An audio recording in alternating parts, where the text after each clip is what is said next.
said you don't like Polish people and you don't trust them. That's not what I said. Yes, that's what you said. No. You must have misheard me. I like Polish people a lot. Christ me, I never heard of this from you. I've heard this on the radio. Okay. Well, I'll tell you what. You want to have a listen? Have a listen to what I said. Okay. Listen to this. Yes. I don't like Poles. I wasn't talking about Polish people. Yes. I was talking about polls. You know, when you do a poll to find out what people think. You know, like they say, 55% of people vote Remain, 45% vote Leave. That's a poll. I wasn't talking about... but later on you said you don't trust them, so you don't... I don't trust them. No, that's true. I don't trust Poles, and I don't like Poles because I don't trust them. But that's not Polish people. No, that's what I thought. That's what I pick up. Oh, so I'm terribly sorry. Listen, well, I would never say anything like that. No, so in this case, I never learned English. No, listen, it's fine. It's absolutely fine. I'm very glad you called in because I wouldn't want you walking around thinking that Mike Graham is a horrible bigot. He doesn't like Polish people. No, I was thinking, what the hell? What's going on here? Actually, I'm actually back and explain a few things.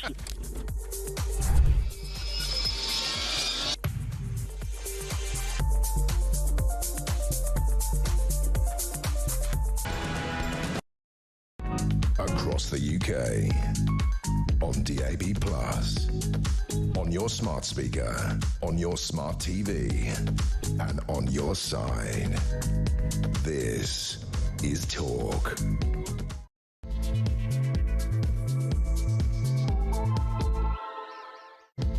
A very, very good morning to you. Welcome to the show. This is Talk, the home of common sense. It's coming up to about 3 minutes past 10 o'clock, and it's absolutely fabulous to have your company, whether you're listening on DAB Plus radio or on your smart speaker, watching on YouTube or on your connected device. Always good to have your company. Absolutely brilliant show from Alex Phillips yesterday, marking those V-Day commemorations, celebrations, and amazing stories from all of you as well. More V-Day events today, of course, and the King and the Queen will be going to the Tower of London to see that extraordinary poppy installation. Absolutely stunning, that.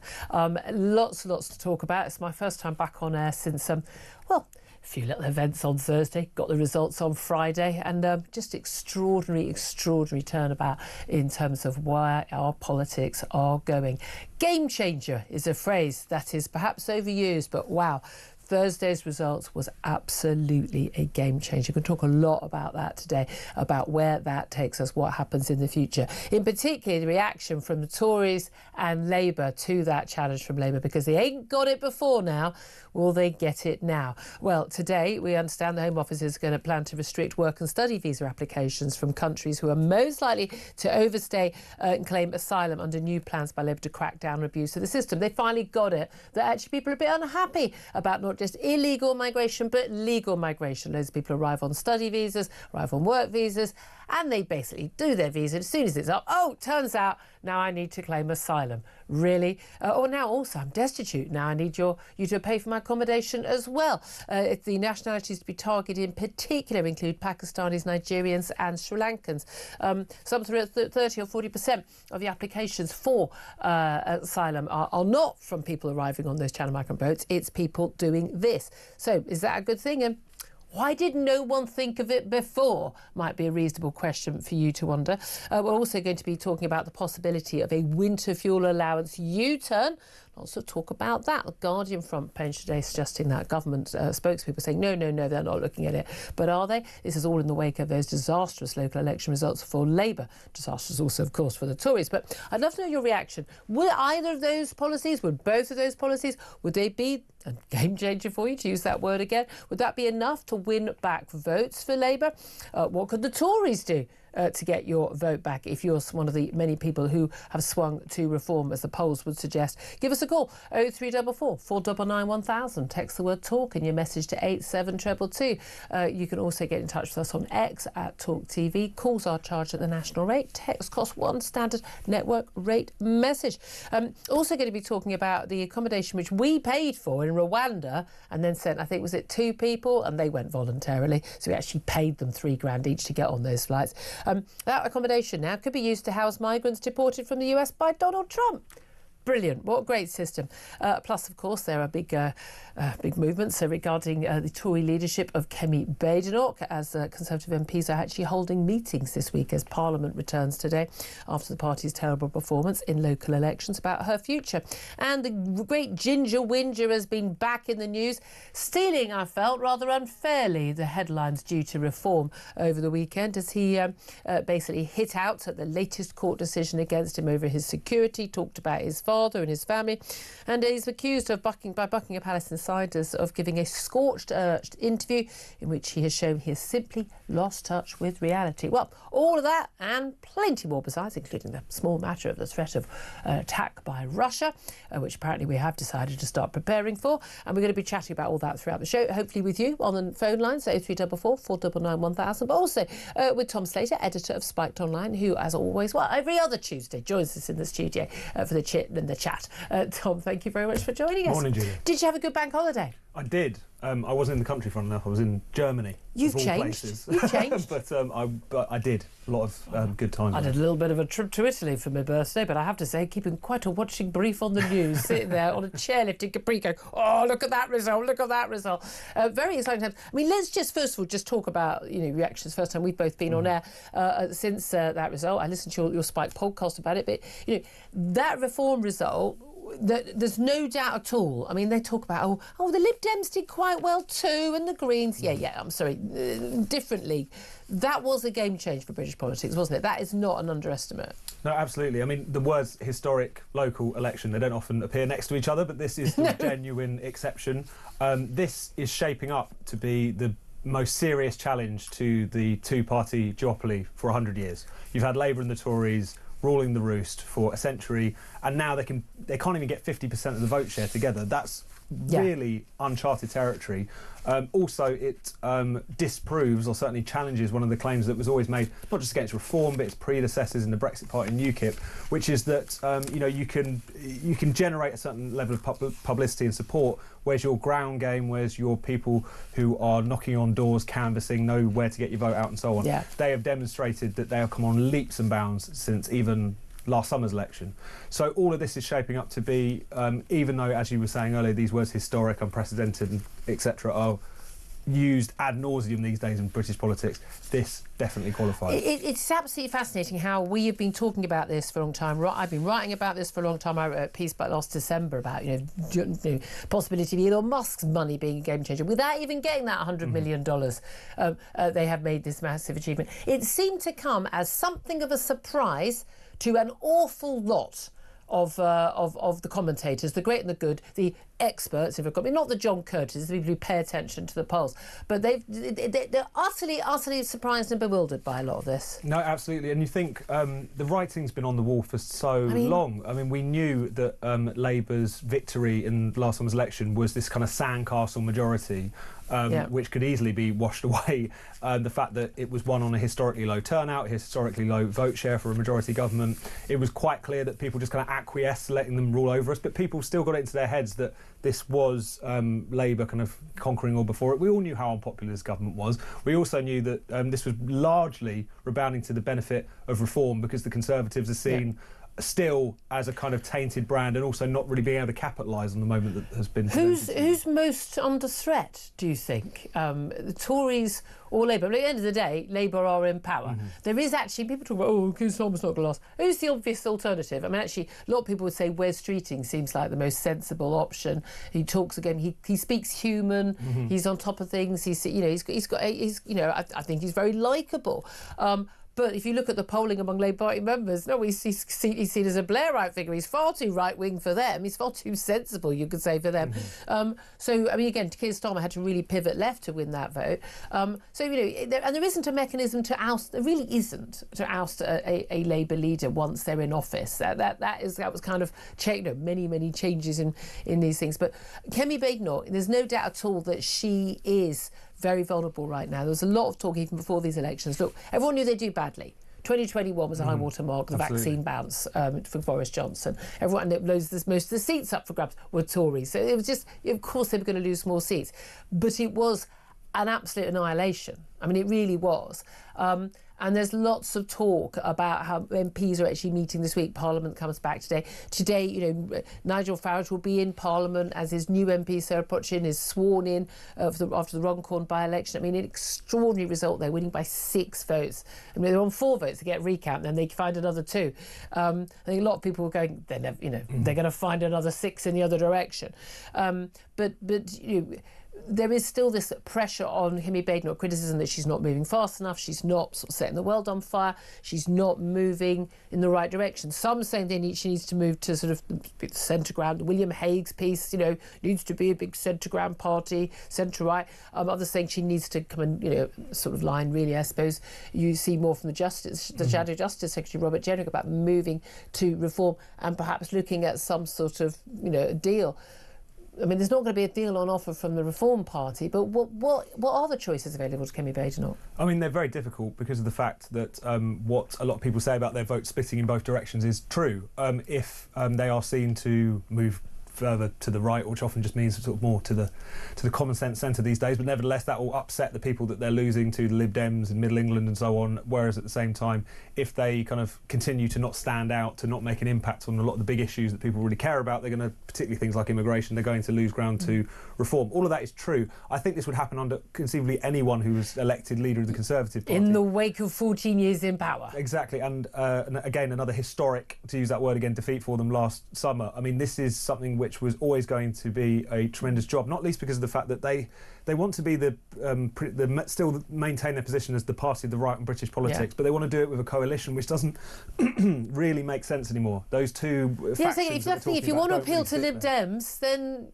a party, by the way, neither Liberal nor Democrat. But they proved that in recent years on censorship. They proved that on Brexit. Neither Lib or Dem. I voted Lib Dem a number of times. I'm a genuine floating voter. Everyone thinks I've voted for lots of different parties over the years. They're neither Liberal or Democrat anymore.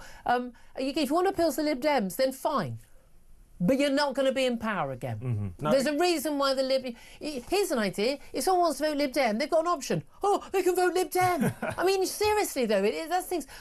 This is the thing I find interesting, and I think this is where Nigel Farage sweeps up those votes because, and again, the commentariat are so scathing. I read the Politico email. This is a regular email sent out everyone. Lots of information about what's going on in the day and analysis of all the big stories. And it's a really good summary of things. And it's always so sort of holding its nose about anything to do with the reform. Oh, Nigel Farage just barely wants to be in the spotlight. It's like, they wouldn't write that about Ed Davey. They wouldn't if he'd just won the local ballot. If you see the way they cover the commentariat to a man and a woman, or probably all non-binary now, aren't they? They're just so snotty about it, and they just have not got to grips. Same as the way the Germans haven't got to grips the AfD. So, let's call them a prescribed, extremist organisation.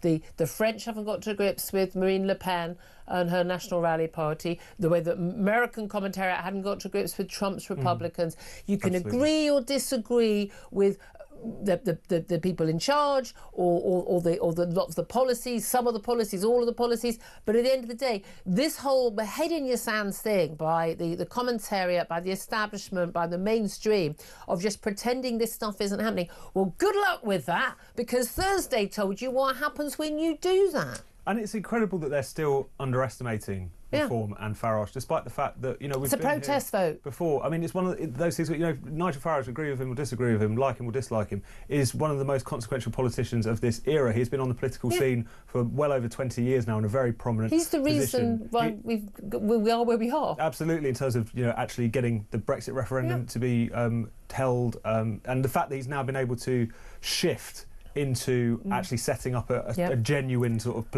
more sustainable political movement is something which was clearly on the cards, not least because that coalition which delivered Brexit, which is delivering populist parties all over the shop in Europe and, of course, America as well, is precisely the coalition that Nigel Farage is appealing to, which is the kind of old Labour working class, as well as sections of the kind of more traditional Tory middle class who still feel kind of alienated for the Conservative Party, the way that they've been treated and the issues of immigration and so on and so forth.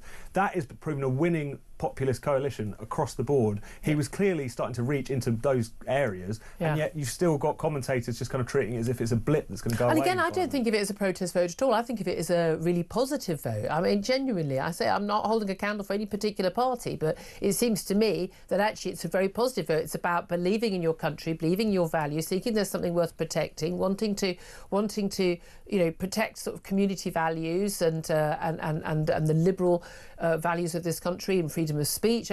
And you know what, flying the Union Jack or the England's cross of St George rather than the rainbow flag or any other random flag at councils and town halls, and people are taking the mick out of the Reform Party for saying there's Yusuf, the chairman. But actually, you know what? I'm quite happy for people to play, the Ukraine flag to show solidarity, or the Israeli flag to show solidarity.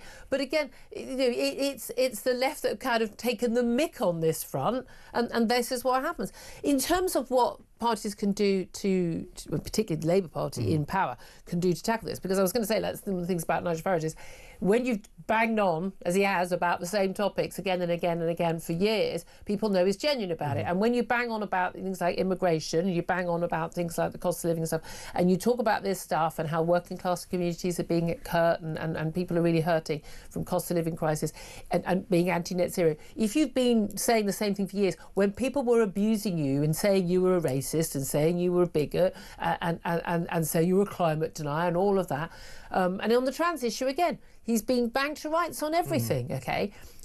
So people know he's willing to say stuff that's unpopular and that the establishment don't like. When Labour and all the Tories or any other party sort of comes round to these things because, well, the public have told them they're not going to put up with net zero anymore, they're not going to put up with mass uncontrolled immigration anymore, legal or illegal, the thing is, no one trusts them. So that when the Tories, for instance, say that they might do the ECHR route, and that people go, well, fine.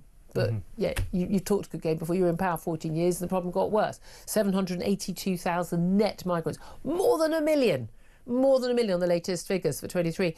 What do you think about Labour's plan for a visa crackdown on nationalities?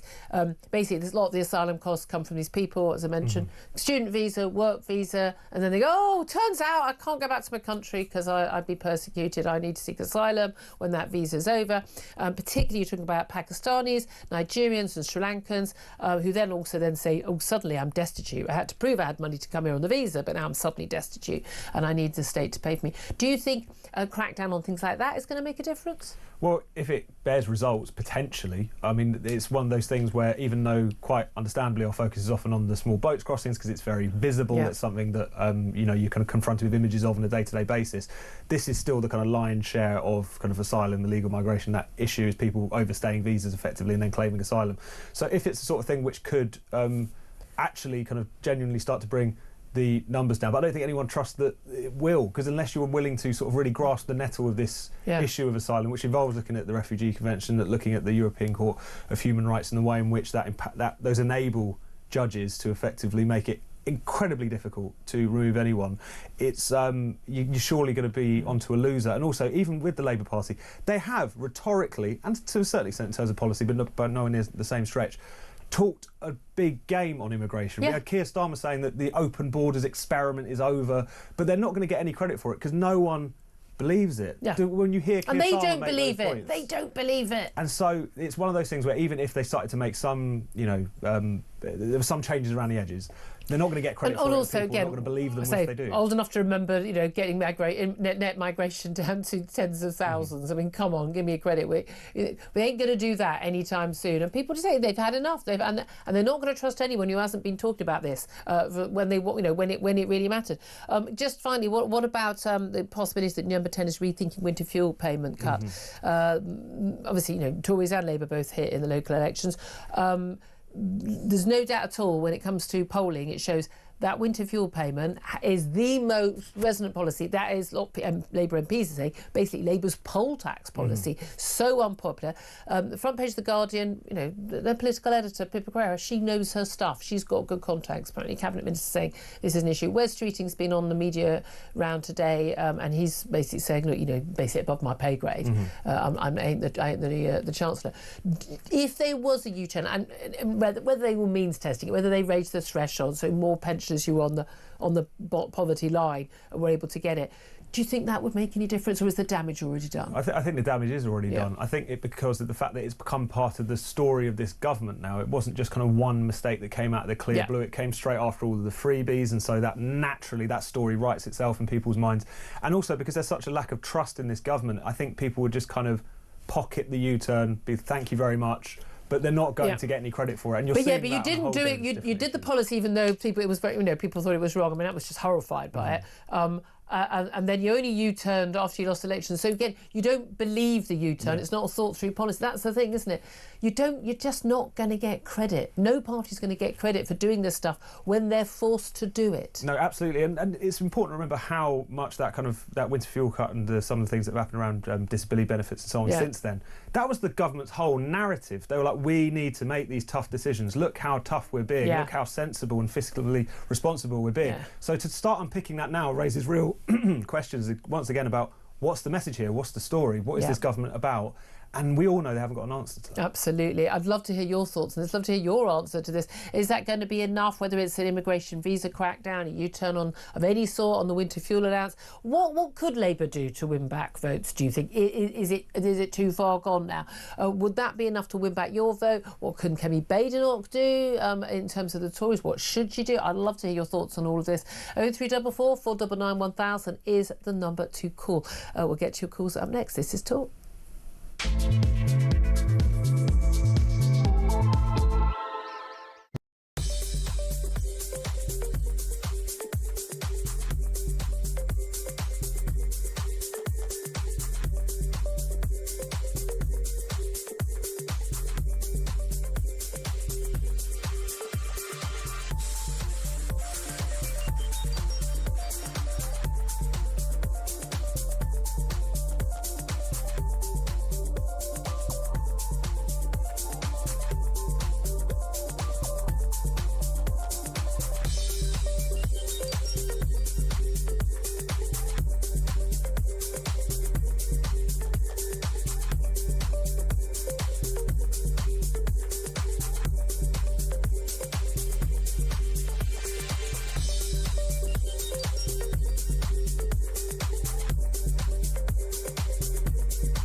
Well, firstly, you're absolutely right. They were fantastic local election results. We knew there was the opportunity for us to do quite well in a number of places that had elections, but to actually take outright control of 10 county councils, 2 combined authority mayors, and of course the Runcorn and Helsby by-election, which, let's not remember, that was one of Labour's safest seats in the country. The majority that they were defending in that seat was bigger than the majority Keir Starmer has in his own constituency in Holborn and St Pancras. That's the scale of the challenge that we were up against.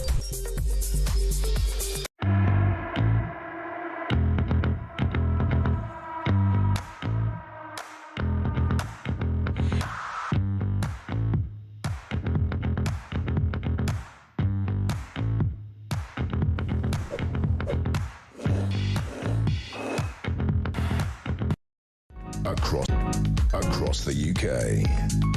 On DAB+. On your smart speaker. On your smart TV. And on your side. This is Talk.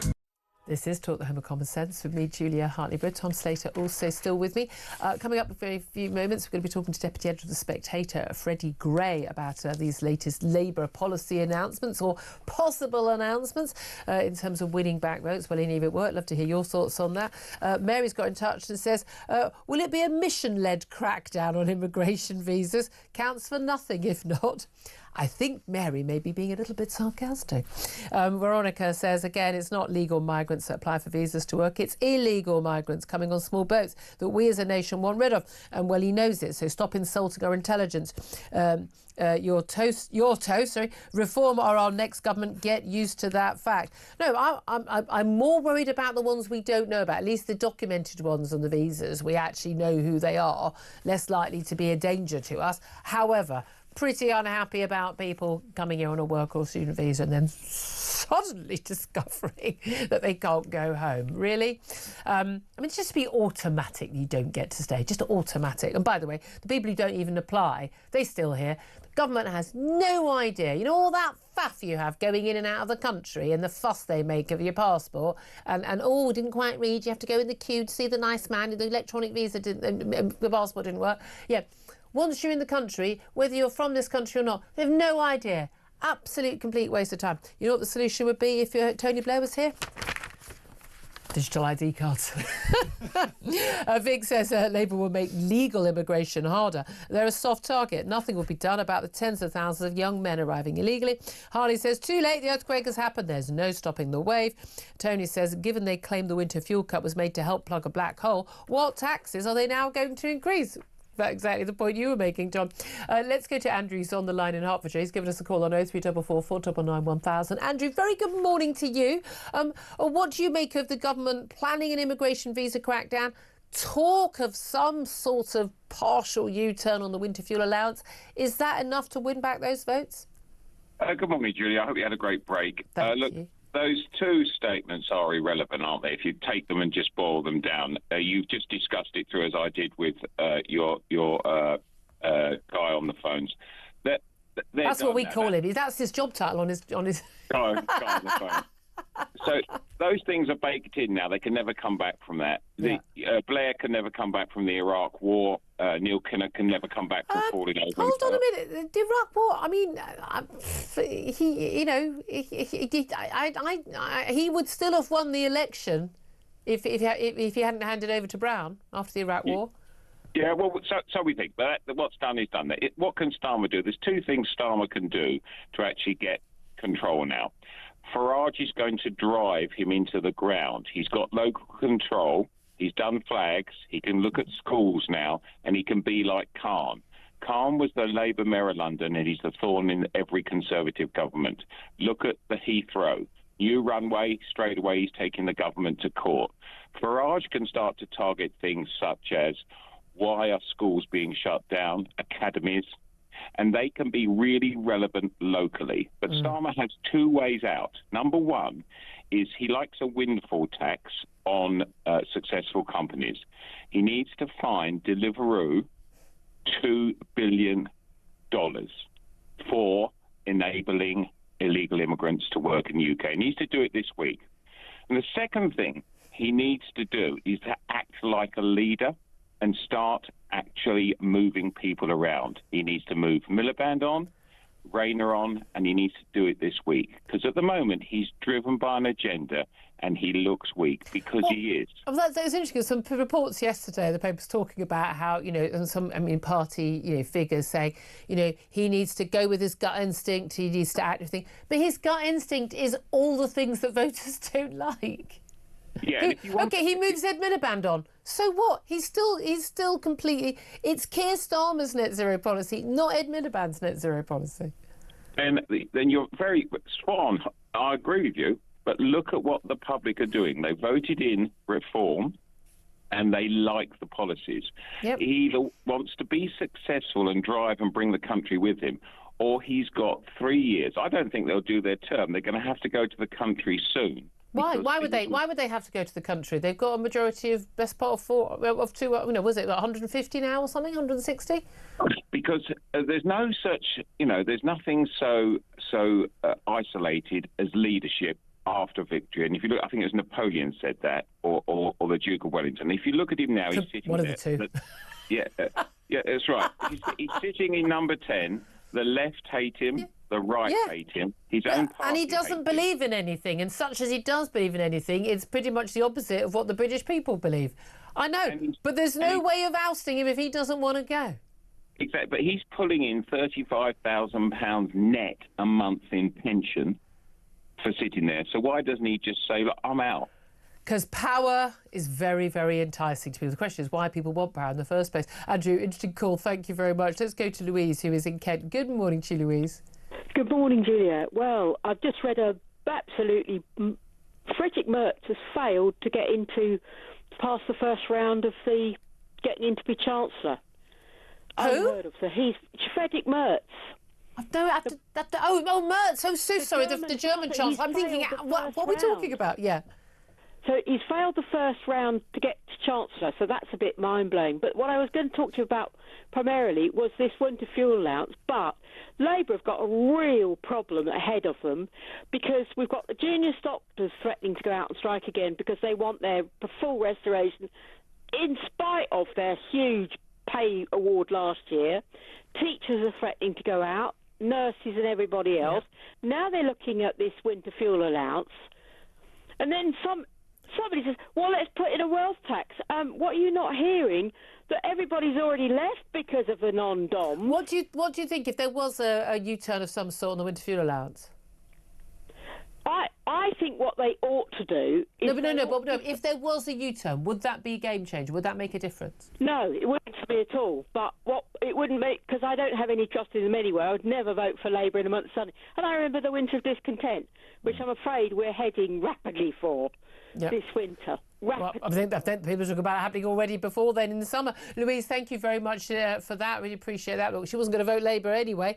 We're going to have more from Tom Slater in a few moments. We're going to be talking to Freddie Gray from The Spectator to find out what all these new policies might make a difference to. And we'll talk to Rupert Bell about Prince Harry's latest whinging and also more on the VE Day commemorations and celebrations. 10:33 is the time. This is Talk.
Across the UK, on DAB+, on your smart speaker, on your smart TV, and on your side.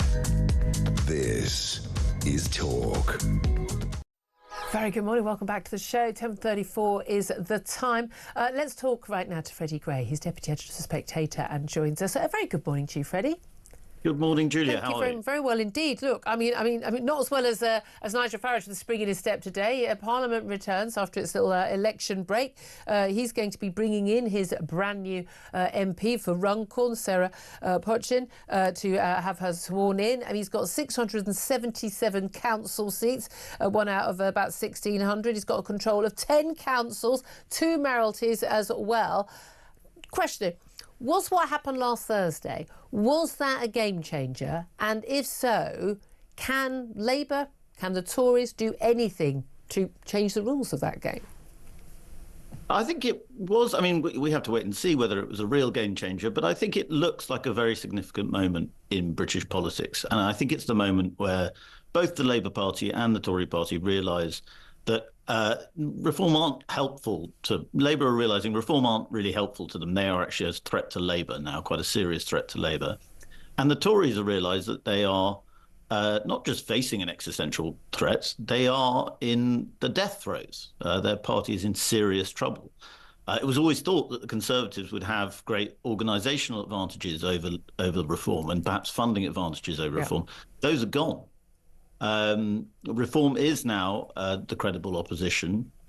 And you can see already today Labour rolling out policies on immigration.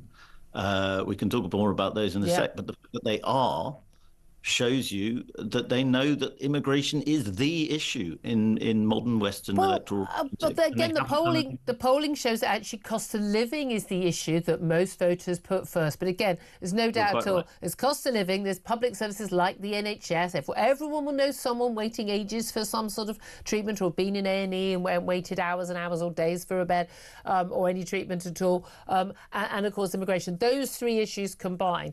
Do you think that Keir Starmer, given the man that he is, the background he has, the personality he has, is capable of making the changes to policy that would actually bring back a lot of those voters, given that, look, you know, you talk about a lot of red wall seats, people who voted for Boris, voted for Brexit, wanted to get things done. They're concerned about immigration. They've been hit by the globalisation and all the liberal values. Oh, let's bring in everyone from Eastern Europe. Won't that be great for the economy? Pretty much every single thing that he stands for, they oppose. Pretty much every single thing that they stand for, he opposes. So can he square that circle? Well, to a certain extent, because Keir Starmer doesn't really stand for anything. I mean, he's like jelly. But I think he's like jelly in his rhetoric. But when it comes to actually implementing policies, the Labour Party, I think, is incapable of delivering serious change on immigration. A lot of its membership don't agree with a serious crackdown on immigration. That will be a major issue for them. So you'll see tinkering around the edges. You'll see tinkering on visa applications for students, which is actually quite an important issue. But does anyone think that's actually going to be implemented in a serious and profound way? No, because the Tories talked about doing that and never did it properly. Our problem, Britain's problem, is that we have a political class that know what the public want but are completely incapable of delivering it. And Keir Starmer sums up that problem almost perfectly. Well, you're saying capable of delivering it. I mean, they could deliver it. They are choosing not to deliver it because they don't agree with the public that it's a problem. That's the fundamental thing. They don't agree that mass, uncontrolled, legal immigration is a problem. They don't really think that illegal immigration is a problem, a lot of the political class, not just Labour, Lib Dems, Greens, a lot of the Tory side as well, don't really think it's an issue because, you know, asylum and being a nice country, they don't really agree with a lot of these things. Well, they think it's a messaging problem. They think they just need to signal that they're being tough on immigration and to signal that they're serious about bringing down the cost of living, which, as you quite rightly say, is the most important issue. But they don't really believe in actually bringing things down or reducing immigration numbers or reducing the cost of living. They don't really have serious ideas about how to do it. I'm not sure the public is convinced that reform do. But reform are in a happy place Why do you say that? I mean, when people have been talking about this for 20 years, when people have been talking about it and taking the flack that everyone who's talked about it has taken, I mean, as someone who's taken a lot of flack over the years as well, I mean, bigot, fascist, racist, again, we're just throwing random words out at people for expressing the views of the majority of the population. But they haven't come to those policies just because, we've done badly in an election. They've had those policies when they weren't supposedly acceptable and popular and were vote winners. No, I mean, I think people like reform. That's clear. That's obvious. Reform are increasingly popular, and rightly so, because I've identified the issues that people care about. But when it comes to winning a general election, reform will have to have policies that people really believe will bring down the cost of living. And will actually be able to implement them. Sorry. And be able to implement them. And I think they do have ideas. You know, I mean, I think people like to say they're just a sort of empty vessel. I don't think that's true. But their suggestions, you know, particularly on immigration, I think, you know, they'll look across the pond to Trump. Obviously, Reform are trying to establish a bit of distance with Trump at the moment. Yeah. They'll look at what he's doing there. And if he is as successful in a few years' time as he has been so far, reducing illegal entries by about 95%, being serious, talking really tough about deportations, actually doing some deportations too, then I think Reform will be able to point that and say, we're going to do that in Britain, and that will be quite popular. Yeah, I mean, the fact that we've got this talk about Donald Trump using the hotels paid for by British taxpayers, you know, that's what's it, 650 million quid, and he's possibly going to use them to support some of the illegal migrants in America the irony of that. What do you make of the announcement today about this visa crackdown on the nationalities, those who come here? They come here, and this thing, the vast majority of people who are living in this country illegally didn't come on the small boats. I think those are the ones we are rightly most worried about in terms of we don't know who these people are. And again, a lot of them are coming from countries where, such as we can identify them, where they have a very different culture and attitude to, certainly to women in particular, than most people have in this country. But we've got a huge number of people who arrive here legally, student visa, work visa, particularly we're told from countries like Pakistan, Nigeria and Sri Lanka. They arrive here, they finish, their visa comes to an end, they go, oh, I've suddenly discovered, turns out that I need political asylum, I'm not safe to go home. And then they're on the public payroll, where suddenly they're destitute, we need to pay for them for their hotel, their rental accommodation, and they can stay here for years and years. And who are we kidding? Even if someone actually says they're going to deport them, they'll never actually be gone. I mean, we do need to crack down on that, but will that be enough if if the Labour Party did actually achieve that? Would that be enough? If the Labour Party was serious about doing it, then it would be a very significant step in the right direction. I mean, boats are obviously the egregious issue that people get very upset about. But the real problem in our immigration system is essentially fraud. People entering through legal methods, but abusing the system. And the numbers on that are huge. This sounds like a good move from the Labour Party. I mean, certainly on student visas, we know that there's a lot of people abusing the student visa system to stay in Britain longer than they should. Again, though, talk to the experts about it, and they'll say this is the way that Labour will implement this means very, very few numbers of people being rejected. Yeah. I think, again, this is a signalling thing. They're trying to say, oh, look, we're going to say, you know, Pakistan, Sri Lanka, countries that, you know, the public might think, yeah, we have seen quite a lot of abuse from those countries. It sounds tough. We like the sound of that. But actually, you know, are they going to include India on that? There's a large number of people coming through from India on student visas, on family visas, amounting to huge numbers. We're talking 700,000 last year. Yes, that's down from the disaster Tory years, but it's not down enough. And I don't think there's a serious plan. We'll see what this white paper says, but I don't think there's a serious plan to bring it down into the under 100,000, you know, serious numbers that people want. And also, you've got the same issue in terms of the reason why they're letting all these people in is because they're cheap, largely unskilled workforce, great for their business paymasters. And, you know, the unions might not like it, but there's also a lot of big millionaire donors to all the political parties. But at the end of the day, these people have to live somewhere. They use public services. Unless they're earning over like 45, 50 grand a year, they are not net contributors. And they are a massive drain on society. But until we have a welfare system that requires people who haven't got a job, who are themselves low skills, especially young people leaving school, leaving uni, to take some of those jobs because they need to eat and pay their bills, you are not going to solve that problem. No. I mean, it needs a level of joined-up thinking that I don't think this government or the last government was remotely capable of. No, exactly, because, well, I mean, the last government was so panicked about inflation that they essentially just opened the floodgates to migration in an attempt to bring down labour costs. Yeah. That did not work. Nope. Cost of living still went up. And as you say, you know, introducing large numbers of migrants into a country has massive costs as well. Absolutely. Housing, health, education, all these things. And cultural impact, which again, the middle class commentariat who don't have an issue with it are simply and utterly, completely isolated from. Just finally, people talk about Keir Starmer's future, but he's the leader of the Labour Party, he's the Prime Minister. Very difficult for him to be ousted. What are the alternatives there? Kemi Badenoch, though, much, much, much more at risk in terms of her leadership. Does she survive another year? Not on current trajectories, I don't think so. I think she's been a disaster so far. Is she the problem? Is the party the problem? Are the policies a problem? What's the issue? The party is in big trouble, but they desperately need a brilliant leader. The problem is they don't have one.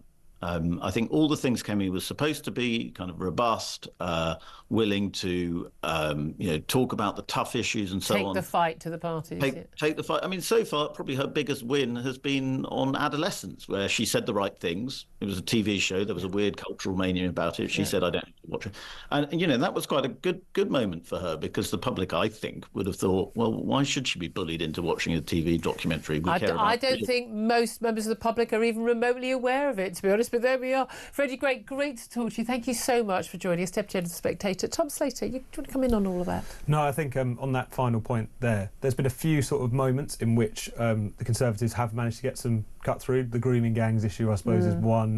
The farmers' taxes was something that they were able to capitalise on to an extent. Trans stuff, but Kemi was signed on the trans stuff. Absolutely, and that was something that you say about like Nigel Farage having a track record on that issue. She certainly has a track record on that issue. I think the problem is, whilst it's quite clear that Kemi Badenoch is struggling to make inroads as Conservative leader, it's not obvious that anyone can make inroads as Conservative leader right now. So any kind of assessment of what should happen and when, I think, has to be with that in mind. That's why I wonder, how much is her, how much is policies? And it's not tenable to go, we haven't got an election for a few years, we're going to have 2 years of policy making. I don't think anyone should want to be the leader of any political party and want to be Prime Minister of this country without knowing what their policies are. I don't want you to focus group policies. I want you to have thought through your views already, to have come to those views because you've looked at the facts, you've spoken to experts. I mean, if you're running to be leader of a party, I think it's bizarre if people don't know what they want to do. Why else are you running to be Prime Minister? What would you do that unless you had an aim? This is what I want to achieve. And also, it's not as if everyone wants a manifesto right now. Just a kind of couple of clear, crisp positions on the main issues would be enough to really start to land some blows against the government. You don't need a commission on the ECHR. You don't need a commission on it. If you haven't thought this through already in the last 5-10 years, you're not going to think about it any further. Absolutely. And again, it's all internal calculations. That's why we know they're not taking a position on the ECHR or anything else, because there's people in their party who really should be in the Lib Dems who they still need to keep in the fold, and that's it explains a lot of the inaction. It does, doesn't it? 10:48 is the time. Coming up, I'd love to hear more of your thoughts on this as well. Give us a call, 0344 499 1000. We're going to hear Rupert Bell's thoughts on Prince Harry and latest whinging from the Ginger Whinger, but also the latest on what is happening to mark the amazing 80th anniversary of VE Day this week. This is Talk, the home of common sense.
there's an important point about justice being seen to be done.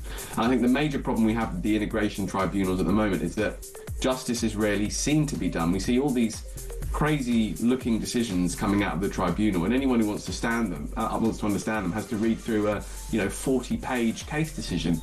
It shouldn't be this complicated. We have spent the last sort of 4 or 5 decades wrapping this issue up, or issues around asylum and immigration, in lots and lots of really complicated law.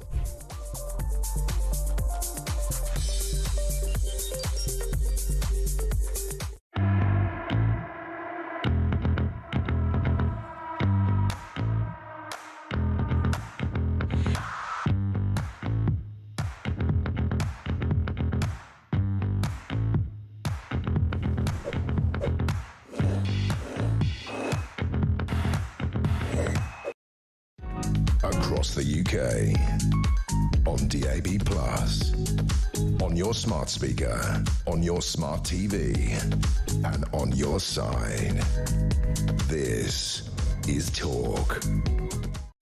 Very good morning. Welcome back to the show. 10:51 is the time. I'm Julia Hartley-Brewer. Let's talk of royal news and indeed, I think rather more importantly, V-Day commemoration news right now with Talk's royal correspondent Rupert Bell. A very, very good morning to you. Good morning, Julia. Thank you so much for joining us. Let's talk first of all about the important stuff, commemoration of the amazing heroism of those who fought and died for us in the Second World War. VE Day commemoration, some extraordinary scenes yesterday. I know some amazing, moving stories on the show yesterday where Alex Phillips moved to tears by many of the amazing stories. What is happening today as part of the commemorations? Well, actually, there's a whole series of events throughout the week. And yesterday, sadly, I was flying back from China, but I know people who are in London yesterday were able to really see that spectacular fly past, which took people's breath away, and it really did. And everyone was sort of, wherever you were in London, if you were sort of in a central London, everyone was looking up and just stopped everything.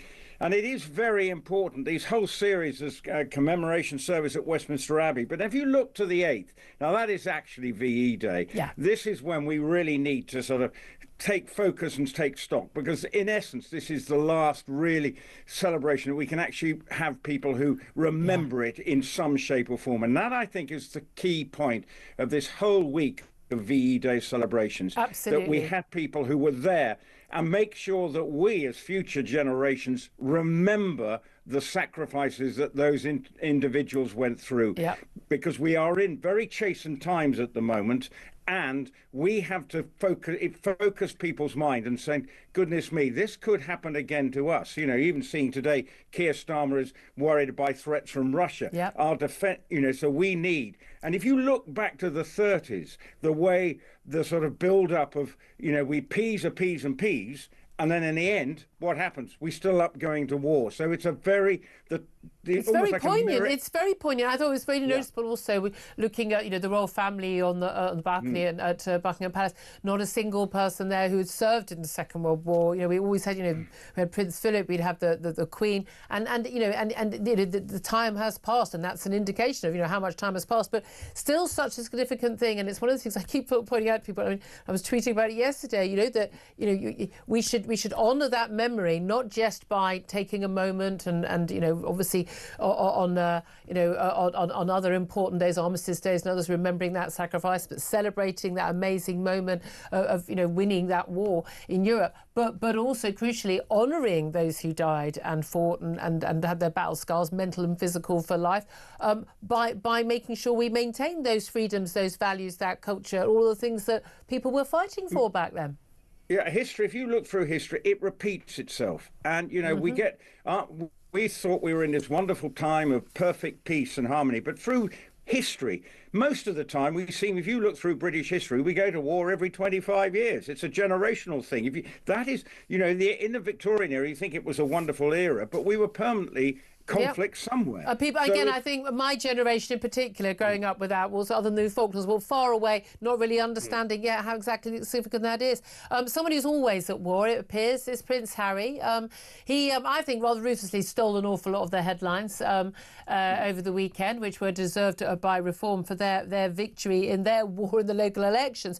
But he lost latest court battle over his security. The one thing I actually agree with him on, I think the man needs greater security when he's in the UK. UK, although I think it's an excuse about not bringing the wife and kids back. I don't think Meghan will let him bring the kids back.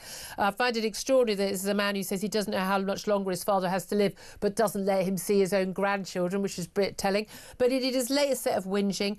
He's saying he's feeling very let down. He said he would love a reconciliation, but claimed his father won't speak to him. Of course he won't speak to him. It always ends up in a book or in a documentary. But he says he doesn't know how much longer his father has to live.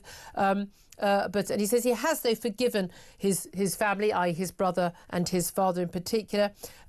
But, I mean, a lot of people are saying, look, this is just the latest ginger whinge. He's been accused by some insiders at the palace of having totally lost touch with reality. What do you say to that? I think he has lost touch with reality. I mean, on the security issue, they've always said that every time he comes here, it will be assessed. Now, if he wanted to bring his children and family, and he was going to stay in Sandringham, Windsor, Balmoral, you name it, there's enough security around there for his family to be perfectly safe. So it's an excuse. There's no more two ways about it. In a way, what he should have done, he should have gone away with his tails between the leg after the court hearing and said, right, I'm going to stay stum for a bit. I'm going to be quiet. He doesn't have to do that. And then instead, he puts his head right above the parapet and goes hock deep in basically having a pop at everybody and blaming everybody else. The problem is, he thinks none of it is his fault. He's prepared to forgive the royal family for their treatment. What about him saying to the royal family, I'm sorry for the things I've said? We've even seen some of his friends coming out in the press saying they're absolutely appalling the way he's behaved and they can't be friends with him anymore. I think Ben Goldsmith is quoted, and he, part of a very close set of friends, he's what, 2 or 3 years older than Harry, knows him well, and he said he can't forgive him for his behaviour, and I think that's the problem. Well, I assume that he, like everyone else, has been ousted from Harry's circle, because it does appear to be that's what Meghan's MO is. And again, she does it with her own family, does it with his family and friends. Look, you know, I don't like this whole Lady Macbeth thing, but it's quite clearly there is a massive issue here. Philip Ingram, who we have regularly on the show on the Thursday, who's suffering from PTSD himself as an ex-military man, he's convinced that Prince Harry is suffering from severe PTSD that's hasn't been properly diagnosed, and he needs help. I mean, I think at the moment he does, but the trouble is he's got no one else around him other than his wife.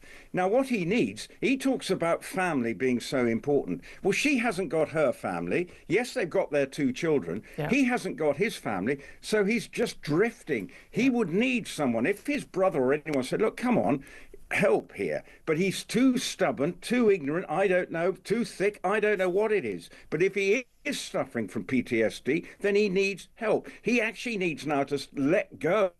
It's now been 4 or 5 years now that he's gone on this and also people often treat him as if he's sort of a 22-year-old. He's 40 years old. He's a grown man. He's a father. You know, exactly. There is and also, again, if you really are worried that your father, you know, you don't know how long he's got, I mean, you know, how serious his cancer is, you might want to maybe pay a visit. You might maybe want to bring the kids over. I don't know.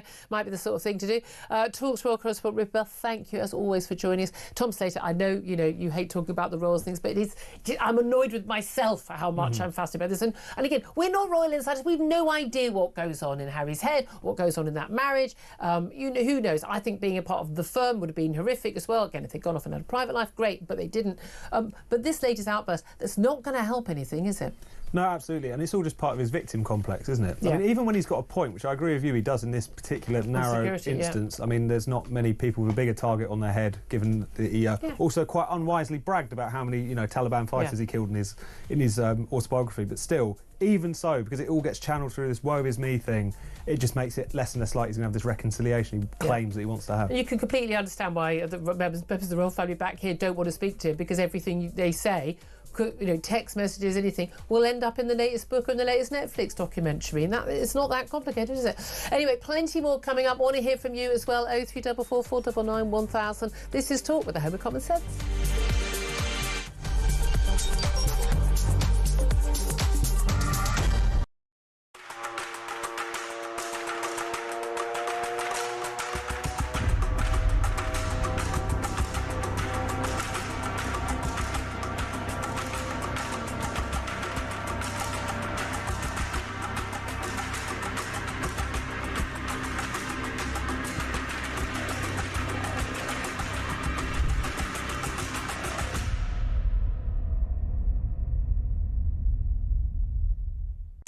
said you don't like Polish people and you don't trust them. That's not what I said. Yes, that's what you said. No. You must have misheard me. I like Polish people a lot. Christ me, I never heard of this from you. I've heard this on the radio. Okay. Well, I'll tell you what. You want to have a listen? Have a listen to what I said. Okay. Listen to this. Yes. I don't like Poles. I wasn't talking about Polish people. Yes. I was talking about polls. You know, when you do a poll to find out what people think. You know, like they say, 55% of people vote Remain, 45% vote Leave. That's a poll. I wasn't talking about... but later on you said you don't trust them, so you don't... I don't trust them. No, that's true. I don't trust Poles, and I don't like Poles because I don't trust them. But that's not Polish people. No, that's what I thought. That's what I pick up. Oh, I'm terribly sorry. Listen, well, I would never say anything like that. No, so in this case, I never learned English. No, listen, it's fine. It's absolutely fine. I'm very glad you called in because I wouldn't want you walking around thinking that Mike Graham is a horrible bigot. He doesn't like Polish people. No, I was thinking, what the hell? What's going on here, actually? I must be back and explain a few things.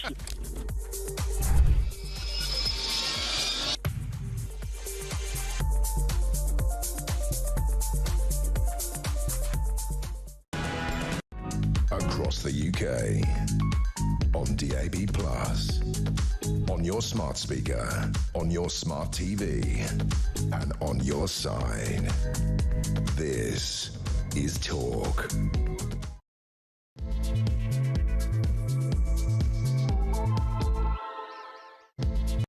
Very good morning. Welcome back to the show. This is Talk, the home of common sense, whether you're listening on DAB+ radio or on your smart speaker, watching on YouTube or on your connected device. Fabulous to have your company. Thank you very much indeed for joining me, with you all the way until 1 o'clock.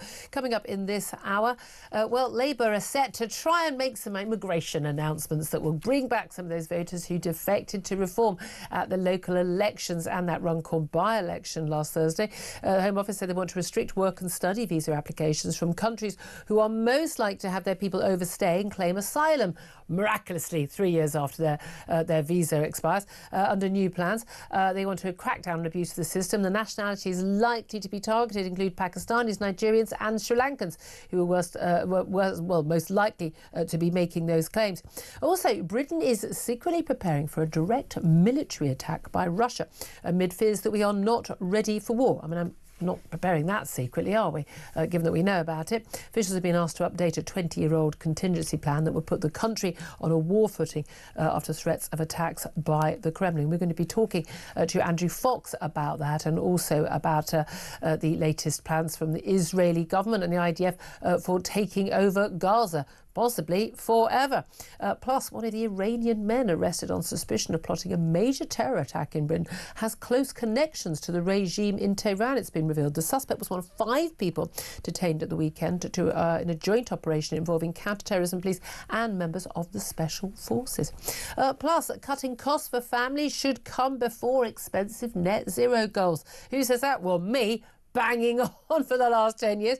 But voters now overwhelmingly believe that too. A poll by Merlin Strategy for The Sun found that 6 out of 10 Brits agreed that action to reduce the cost of living has to come first over sustainability and being eco-friendly.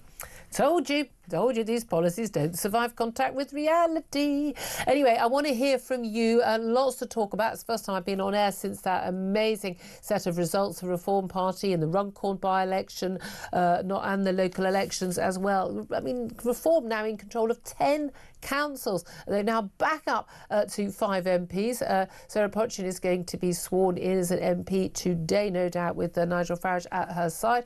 I'd love to hear your thoughts on, well, what Labour is trying to do to shore themselves up, because they're planning an immigration visa crackdown. Lots of talk about how they might U-turn on the winter fuel allowance cut.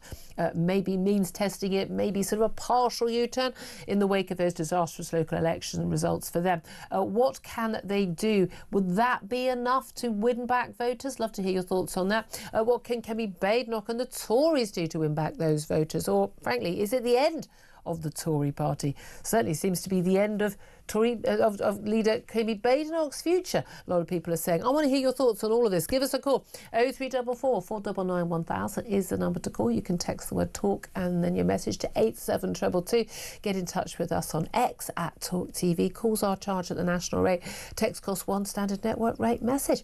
Joining me for all the chat today is Tom Slater, editor of Spiked Online. Thanks once again for joining us. Morning. Just in terms of just particular this visa crackdown on particular nationalities, Nigerians, Pakistanis, Sri Lankans and others who've been blamed for basically a biggest hit on asylum costs, the people who basically come here on a work visa, come here on a student visa, and then miraculously after 3 years or whatever on those visas go, oh, it turns out I need to claim asylum, I can't go home. And suddenly they then, a lot of them are on the public purse. They had money, they had a job, or they were studying. Suddenly they're destitute, and now we're having to look after them. I mean, I'm concerned that these people are playing the system. I don't think a single one of these people should be allowed. I mean, not a single one. End of. Bye-bye. Not my problem. But I think people are more concerned by these young men of work, fighting age coming over on the boats. We don't even know who they are, coming through that route. But if Labour did do a proper serious crackdown on this, would that be enough to show that they were serious about this issue? Potentially. I mean, it would at least demonstrate some movement, would be something that they could talk about. We've done more on this than the Tories in 6 months than they have in 14 years, but I just don't think it's ever going to get to that point. I mean, yes, this is a large part of the problem of kind of asylum/legal migration. It's just the less eye-catching aspect of it. We're not actually seeing pictures of them on the boats. Absolutely. Yeah. So it's something that, if you wanted to take on this issue, of course, you would need to look at and you would need to take very seriously. I think the problem is that even if they are serious about this, even if that means they're willing to take on the legal challenges which will be forthcoming, in some of the reporting it's already pointing out that because you're singling out particular countries, it would be presented as discriminatory. And we all know... I mean, but discriminatory for a reason. We all know how cases like this end up when they go through the courts. They always end up getting knocked back to the government. Is Keir Starmer, the human rights barrister, willing to actually take on our human rights framework in order to make this happen? It's unclear. And they're all his mates. I mean, you could just have a chat with them over the latest dinner party, couldn't he? Instead of waiting to go to court. He knows this area very well, allegedly, so you would think that he would be able to anticipate this. But again, even if you clear all those hurdles, I don't think people are going to give them any credit for it. I think people are switched on to what Labour is doing that's bad and completely switched off to the things that they are doing that might actually be a bit more... Is it also known, the same with the Tories, whether it's what the Tories were doing in the final year of their government or what Kemi Badenoch is talking about in policies now as the new Tory leader, that actually it doesn't matter what you do just before an election or what you do in the wake of a bad election result or what you do because you're trying to win power. No one trusts either of these parties anymore. I mean, no one. Even the people who are still voting Tory or people who are voting Labour, they don't actually trust those party leaders to do anything about certain of these issues because we know they don't actually care about these issues because not only did they not talk about them for years, when other people did talk about them, they shouted racist, bigot, xenophobe at them. They just criticise those policies that people do suggest saying you need to do something about it. So why would anyone trust them? They suddenly go, oh, it turns out, no, I do want to do something about it. Same with the trans thing. I mean, again, although this is, I think, much more serious than that. If someone was willing to pretend that they believe that women have penises, how could you ever trust them on anything ever again? I mean, and that's your fundamental issue. No one believes a single sodding word that Keir Starmer says about anything. Absolutely, and it's that collapse in trust which has led us to this point where the two-party duopoly looks like it's completely crumbling, because for slightly different reasons people just do not trust either of these parties. The Tories said one thing and did another for 14 years, particularly on immigration but on many issues as well. Keir Starmer's Labour Party says one thing and then says the complete opposite and does nothing. I mean, it's a kind of, just this sort of merry-go-round of different policy positions, and even so he just seems to be sort of not landing any kind of political blows whatsoever. So it's one of those things where even the Labour government would have to deliver to such a kind of clear-cut, noticeable in your everyday life degree on issues like cost of living and immigration for people to even start to warm to them, and even then that's a very long way back. There would be a financial hit on the country short term in terms of there would be a shortage of labour.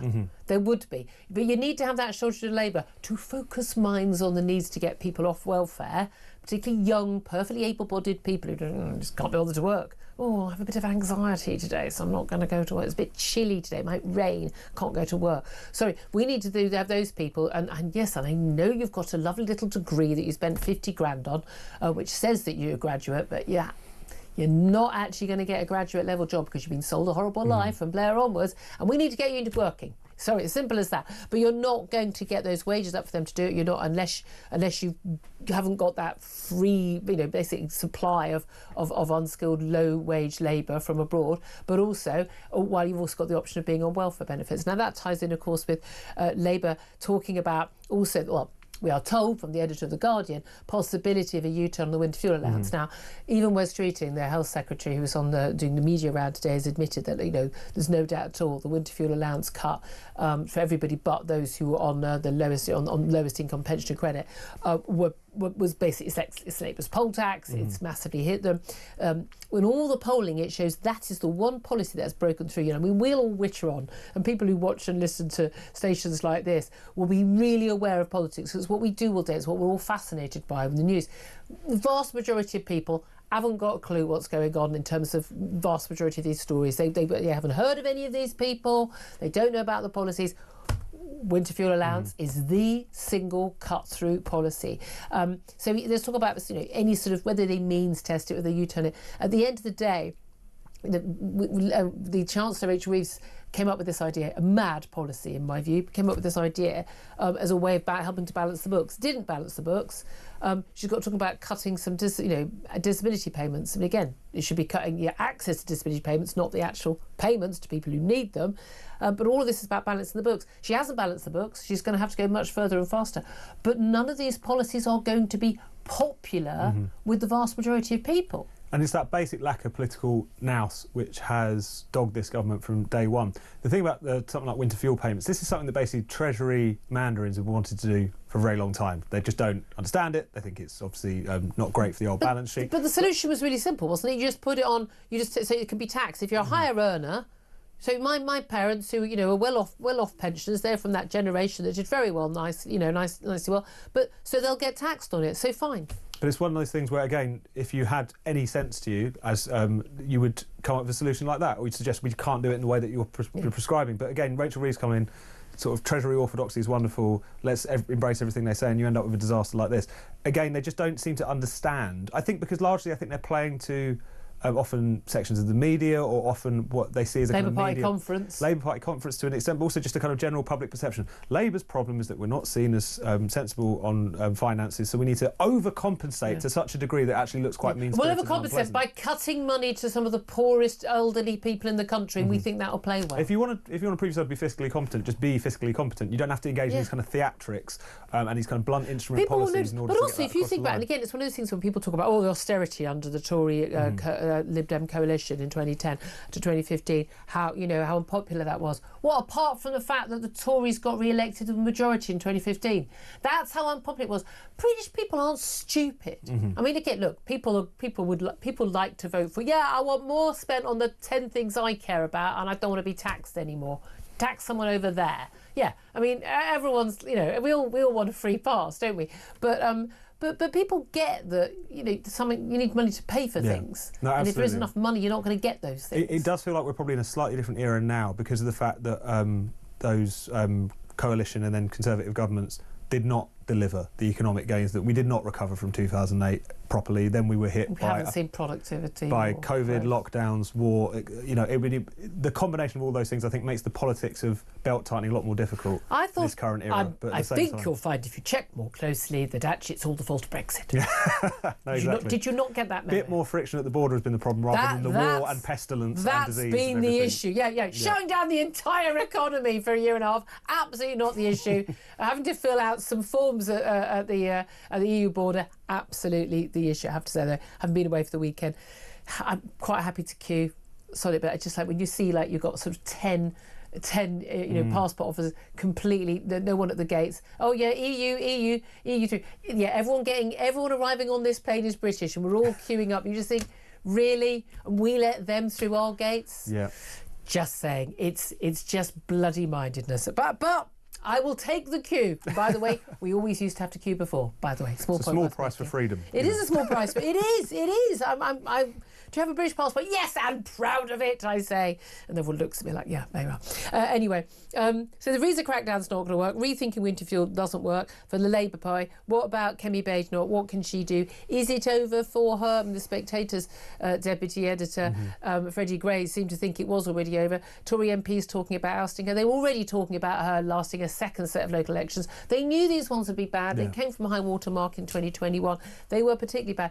Reform's threat is not just to the Tories, though. It's to Labour as well. I think I'm in that difficult thing was that I think I rate Kemi Badenoch. I think she's been right about a lot of things. She's spoken out on a lot of issues, and she raised questions about net zero. She just didn't sort of play along on the trans madness and things like that.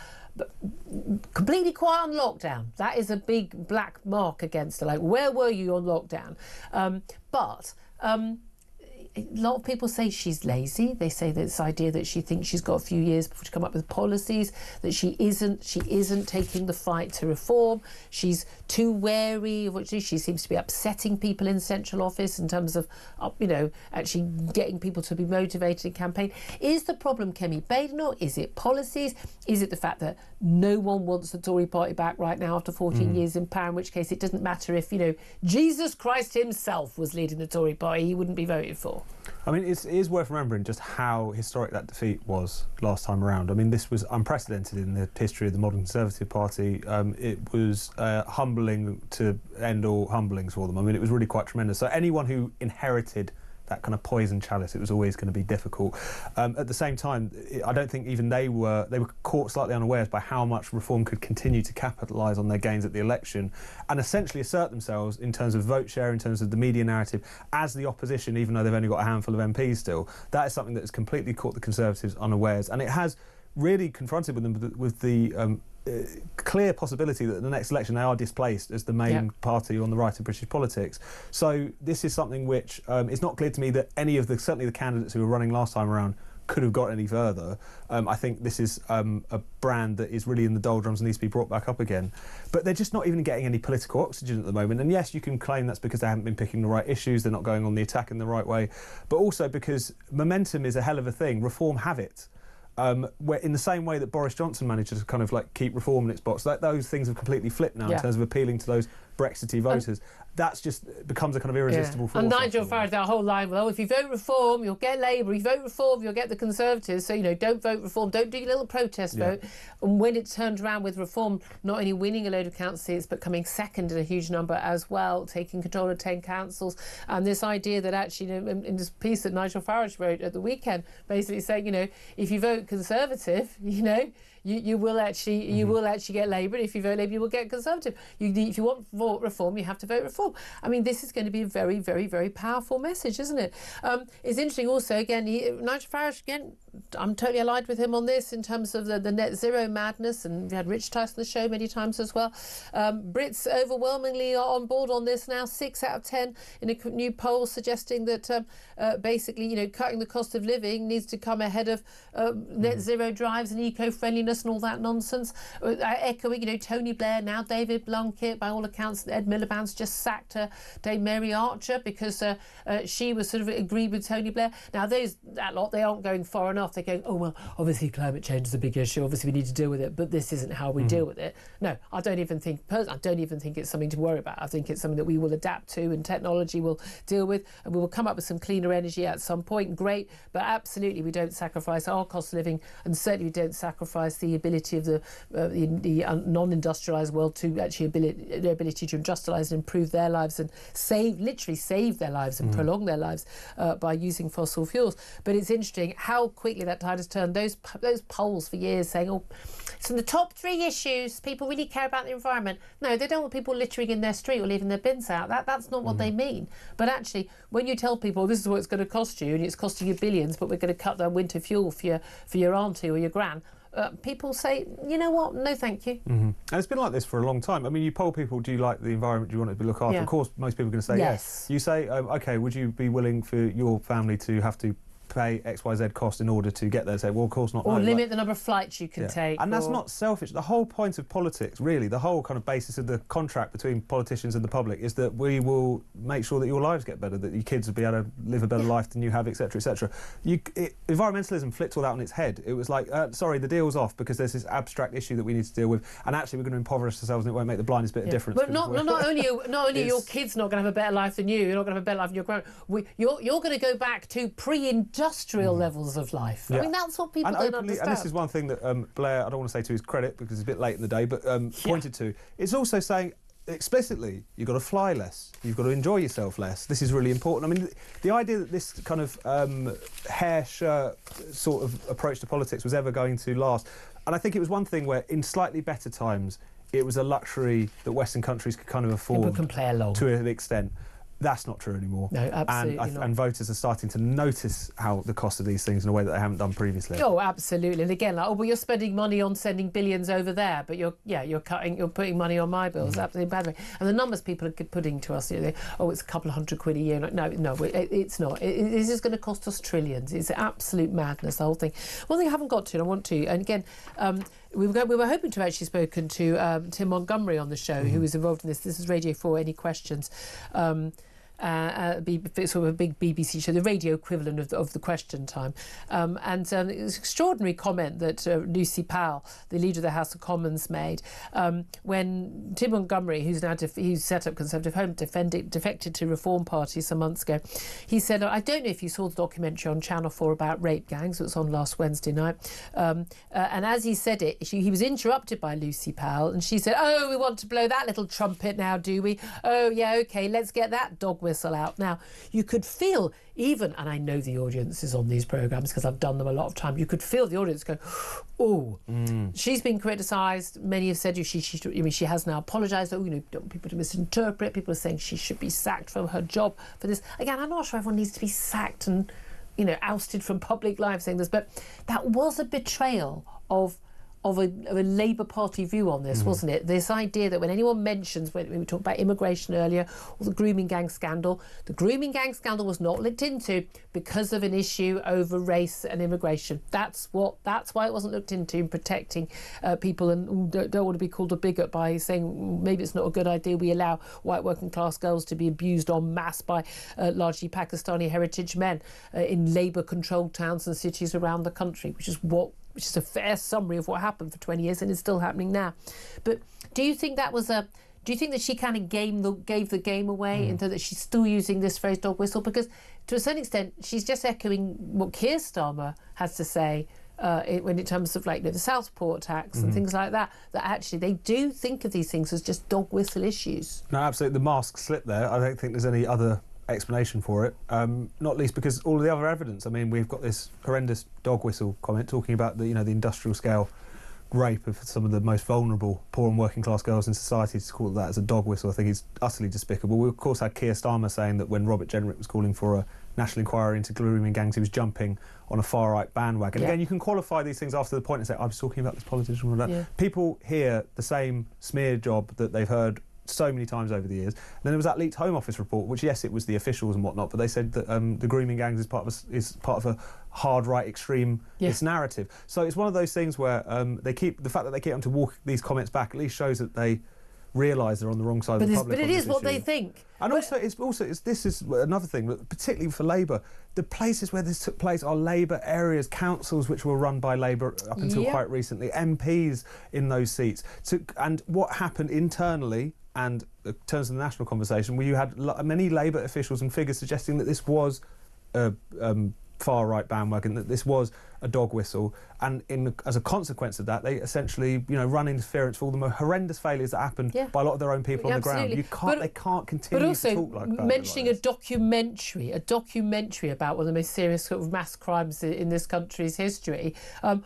Labour banged on about Adolescence, a fictional drama on Netflix, which they kept calling a documentary. Keir Starmer a couple of times called it a documentary. Talking in Parliament about it, talking about how wanting to show it to MPs, showing it in every school. I mean, by the way, I had a 15+. I'm not sure you can show it to many kids in schools. by the way, I'd rather my kids were being taught something than watching a fictional drama. Just extraordinary. Bang on about that. Not remotely, by the way, in any way sort of, a representative of knife crime at all. And a big fuss being made by the BBC about how Kemi Badenoch hadn't seen the Netflix documentary. I mean, so again, I've done it, Netflix drama. But it's a dog whistle to talk about the grooming scandal. Just extraordinary, it really is. Anyway, I'd love to hear your thoughts on all of that. 11:25 is the time. We're going to take a quick break, and then we could get to your calls. 0344 499 1000 is the number to call. Text 87222. Get in touch with us on X at Talk TV. Can't wait to hear from you. This is Talk.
That jobs, well-paying jobs, are at stake, and that they are being destroyed by the drive towards net zero. And you're of course absolutely right. The jobs that will be created from net zero won't be in Britain, they'll be in China, as has happened.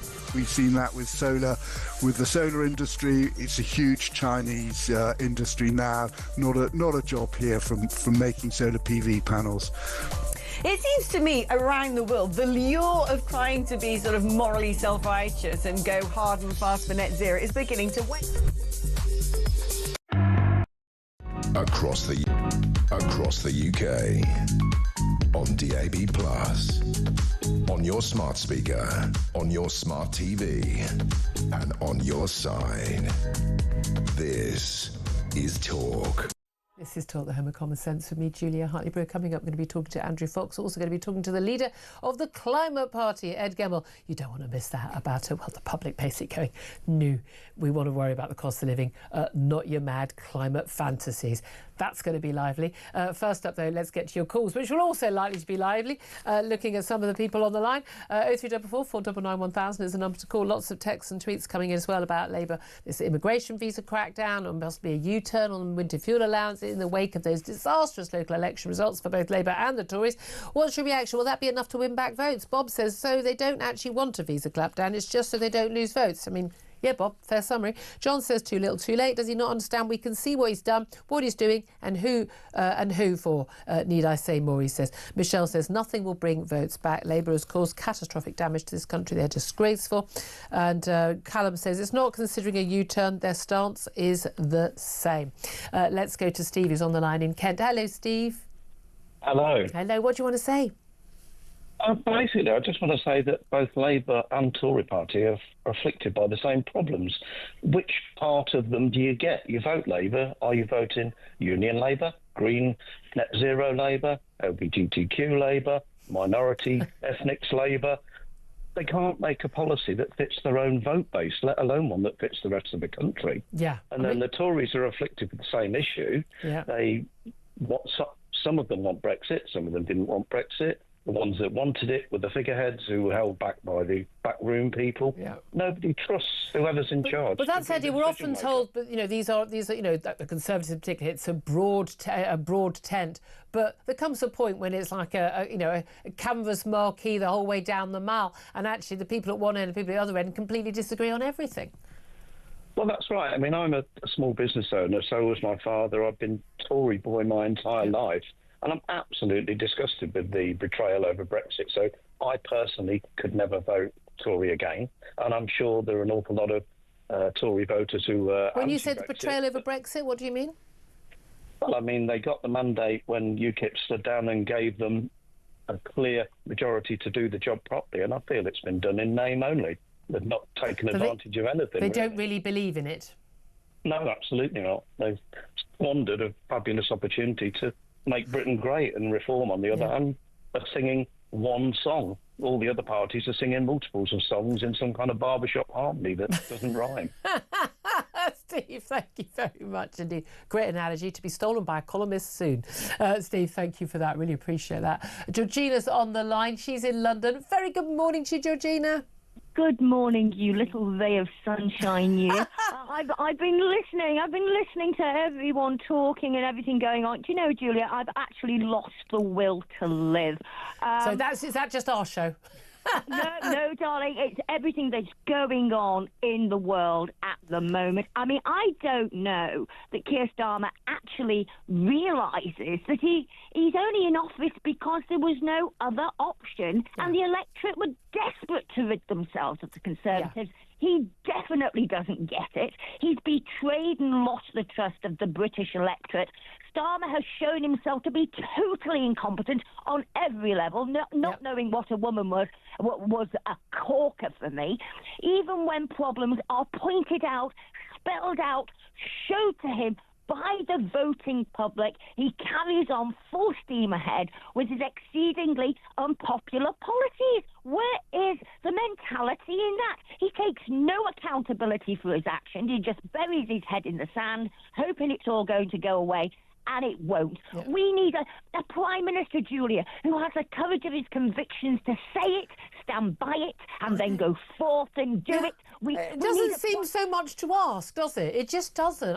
Whenever I hear about a politician, doesn't matter which party it is, they're like, well, we've listened to the voters, so now we're going to change that policy that we were absolutely steadfast on 5 minutes ago. I was thinking, well, then, did you never really believe in it? Because if you really believe in it, you should stick hard on it. Absolutely spot on. You know, we need a Prime Minister who prioritises his own people before illegal immigrants. We need a Prime Minister who genuinely cares about our veterans, our elderly, our disabled, and above all, our children, our most vulnerable in society. A Prime Minister we can be proud of, and my darling, that is not Keir Starmer.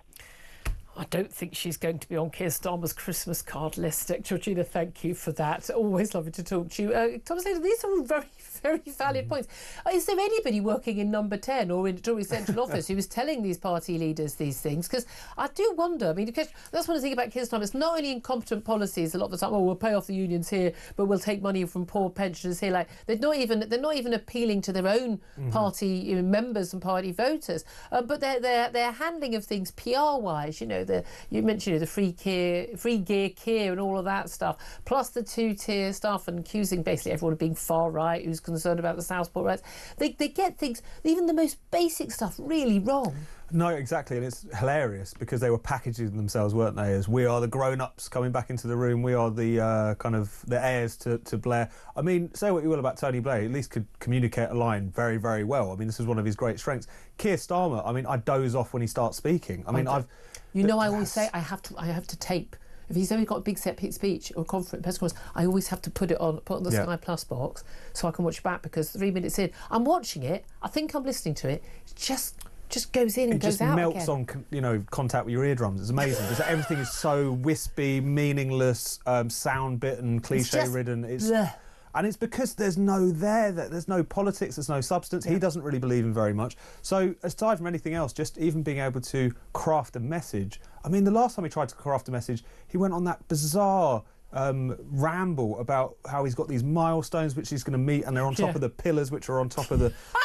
foundation stone which are on, you know, I mean, somewhere genuinely, in do Norfolk. not let all of that this. man build bridges ever, because they would be very dangerous. What are the milestones doing on the pillars, kid? Do Yeah. you know? I don't know. Like, it was that's his idea of messaging, and you just think even on the most basic Someone level. found a metaphor, and they on AI, and they mixed it up. 11:35 is the time. We're going to take a quick break. Then we're going to be talking about the threat from Russia, what Israel is doing in Gaza, and indeed what Hamas are doing in Gaza as well. We're going to be talking to Andrew Fox coming up just up next. This is Talk.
Across the UK, on DAB+, on your smart speaker, on your smart TV, and on your side. This is Talk.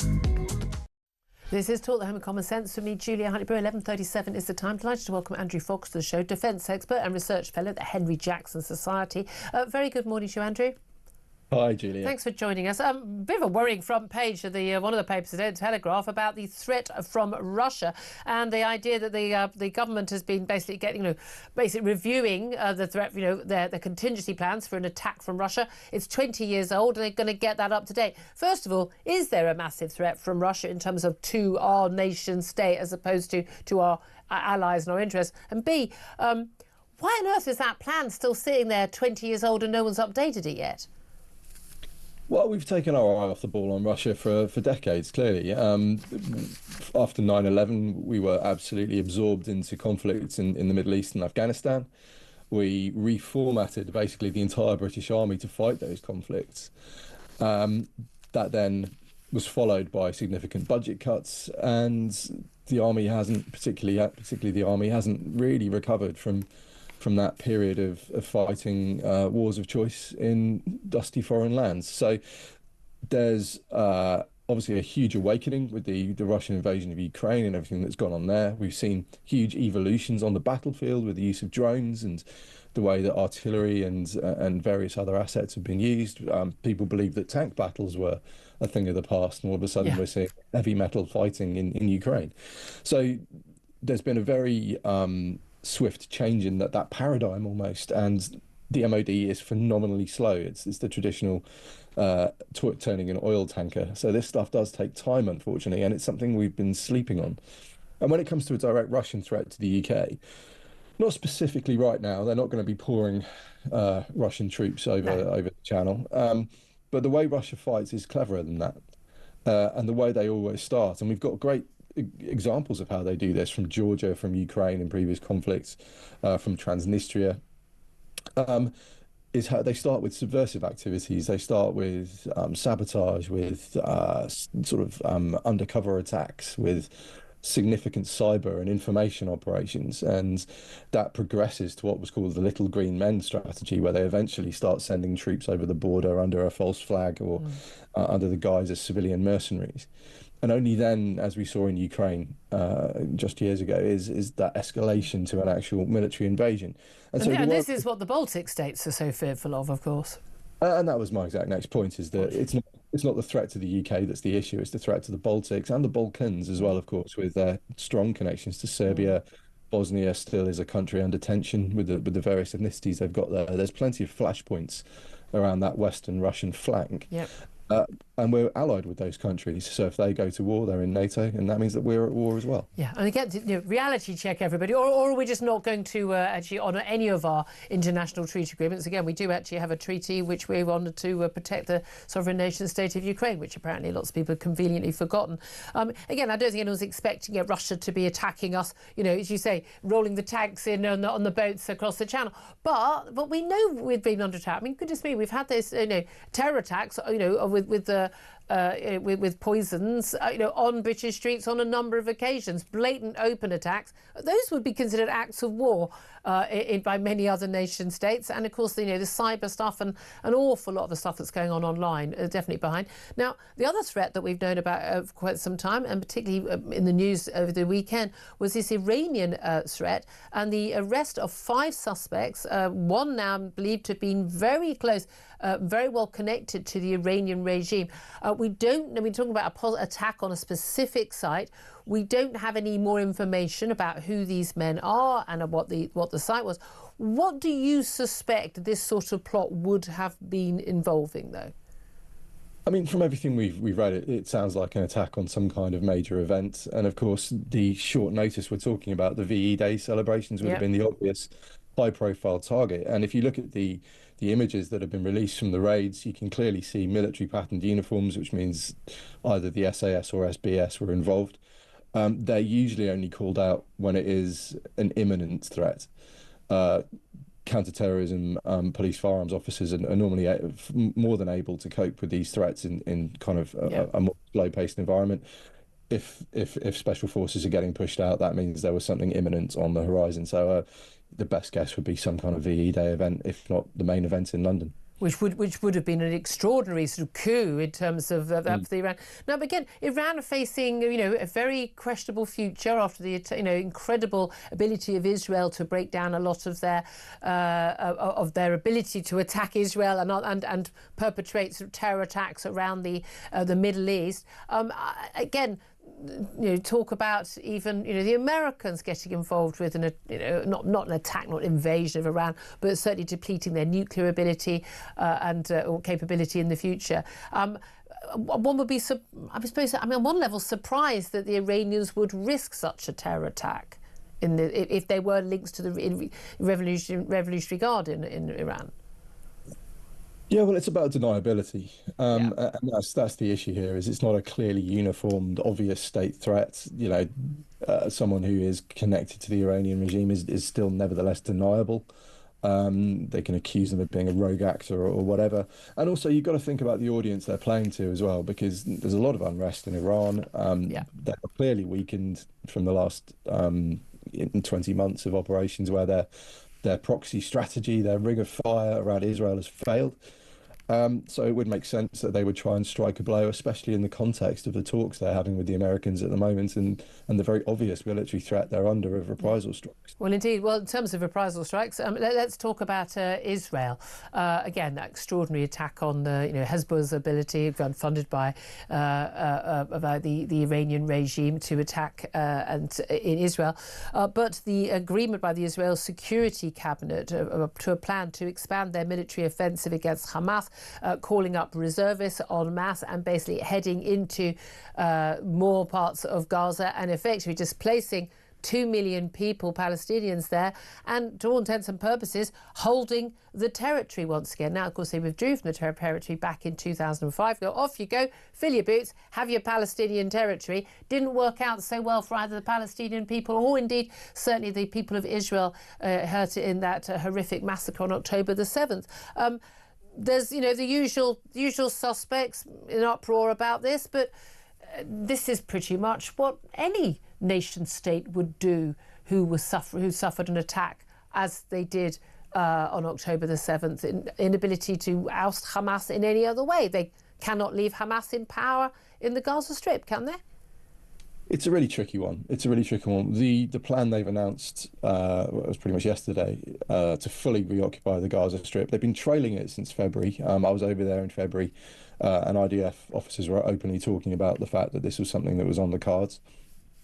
It is a huge undertaking. If they go for a full enduring military operation, that is a very, very long operation. It's not going to be over quickly. It's going to be very expensive in terms of blood and treasure. Yep. And it's going to have to be planned very carefully, because we've seen what happens when you effectively go into a regime change, nation building operation. We've seen that in Iraq and Afghanistan. Yeah. How well that's gone. Yeah. Yeah, we know there are tactics that don't work. We know, and it's even harder for Israel because they've got no partner force like we had in Iraq and Afghanistan. They've got certainly no permissive locals who are remotely friendly to any kind of Israeli administration. Yeah. So it's going to be a very hard undertaking. And part of me wonders if this is just another escalatory measure, which they will follow through with. But you'll notice they put a timeline on it. They said 16th of May at the end of Trump's visit is the decision. That's the deadline for Hamas to make a hostage deal. Yeah. For the last 2 months, we've seen Israel squeezing Hamas and putting that pressure on, piling it on, killing their commanders, removing their capabilities. And now they've got a very hard deadline where they face losing absolutely everything. Yeah.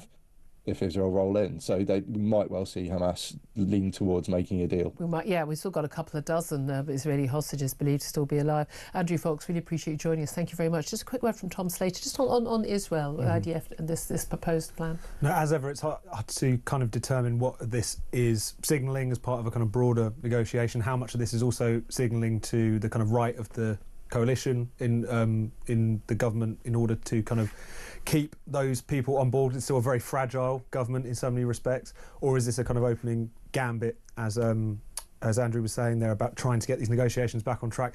Domestically in Israel, there is still a lot of anger about not bringing the hostages home. Yeah. The fact that the former ceasefire process has broken down, is that going to become a consideration?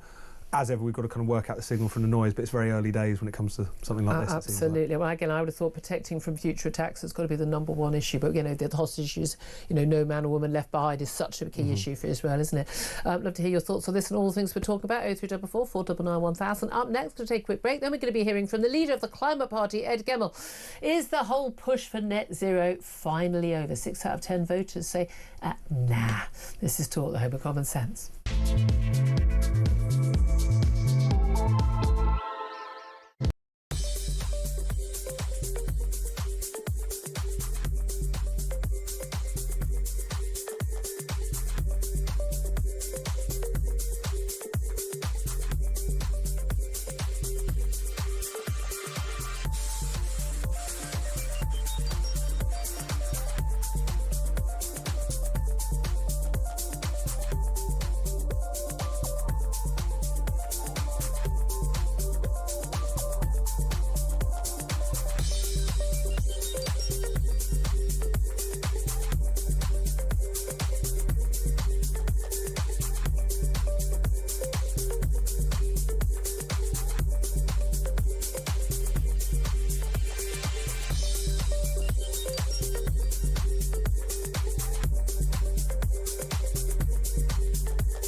There's an important point about justice being seen to be done.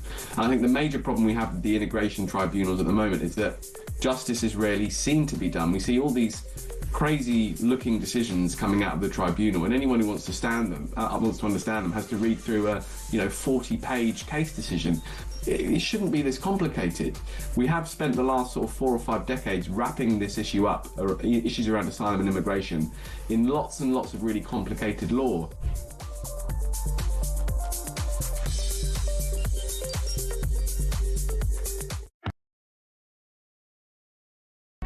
Across the UK, on DAB+, on your smart speaker, on your smart TV, and on your side. This is Talk the Home of Common Sense with me, Julia Hartley-Brewer. 11:50 is the time.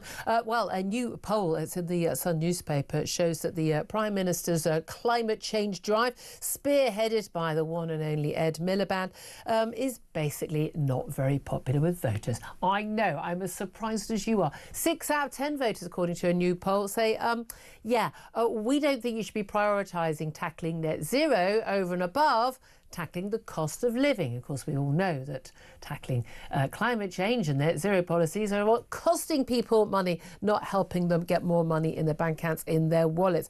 Not only have we seen Ed Miliband sack one of his key advisors, Dame Mary Archers, apparently, who agreed with what Tony Blair, the former Prime Minister, had to say the other week when he said, actually, net zero as a target isn't going to work, it's unachievable and the like. But now David Blunkett, the former Home Secretary as well, has got on board. Oh, everyone's late to this party. I started the party a long time back off. Well, a very different party is the Climate Party. Leader Ed Gemmell, I'm glad to say, joins us in the studio once again. Ed Gemmell, it's all over, mate. Climate change, net zero, all your eco concerns. Voters don't care. They care about the pound in their pocket, paying their bills, and frankly, net zero can do one.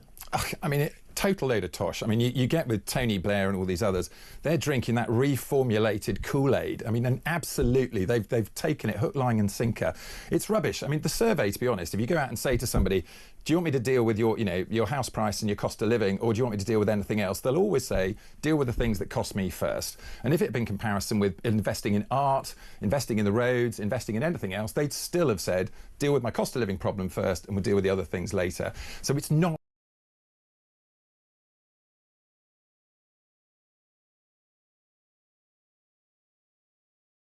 problem with your microphone. I think we can hear you again. Can you just double check that it's sort of squidged?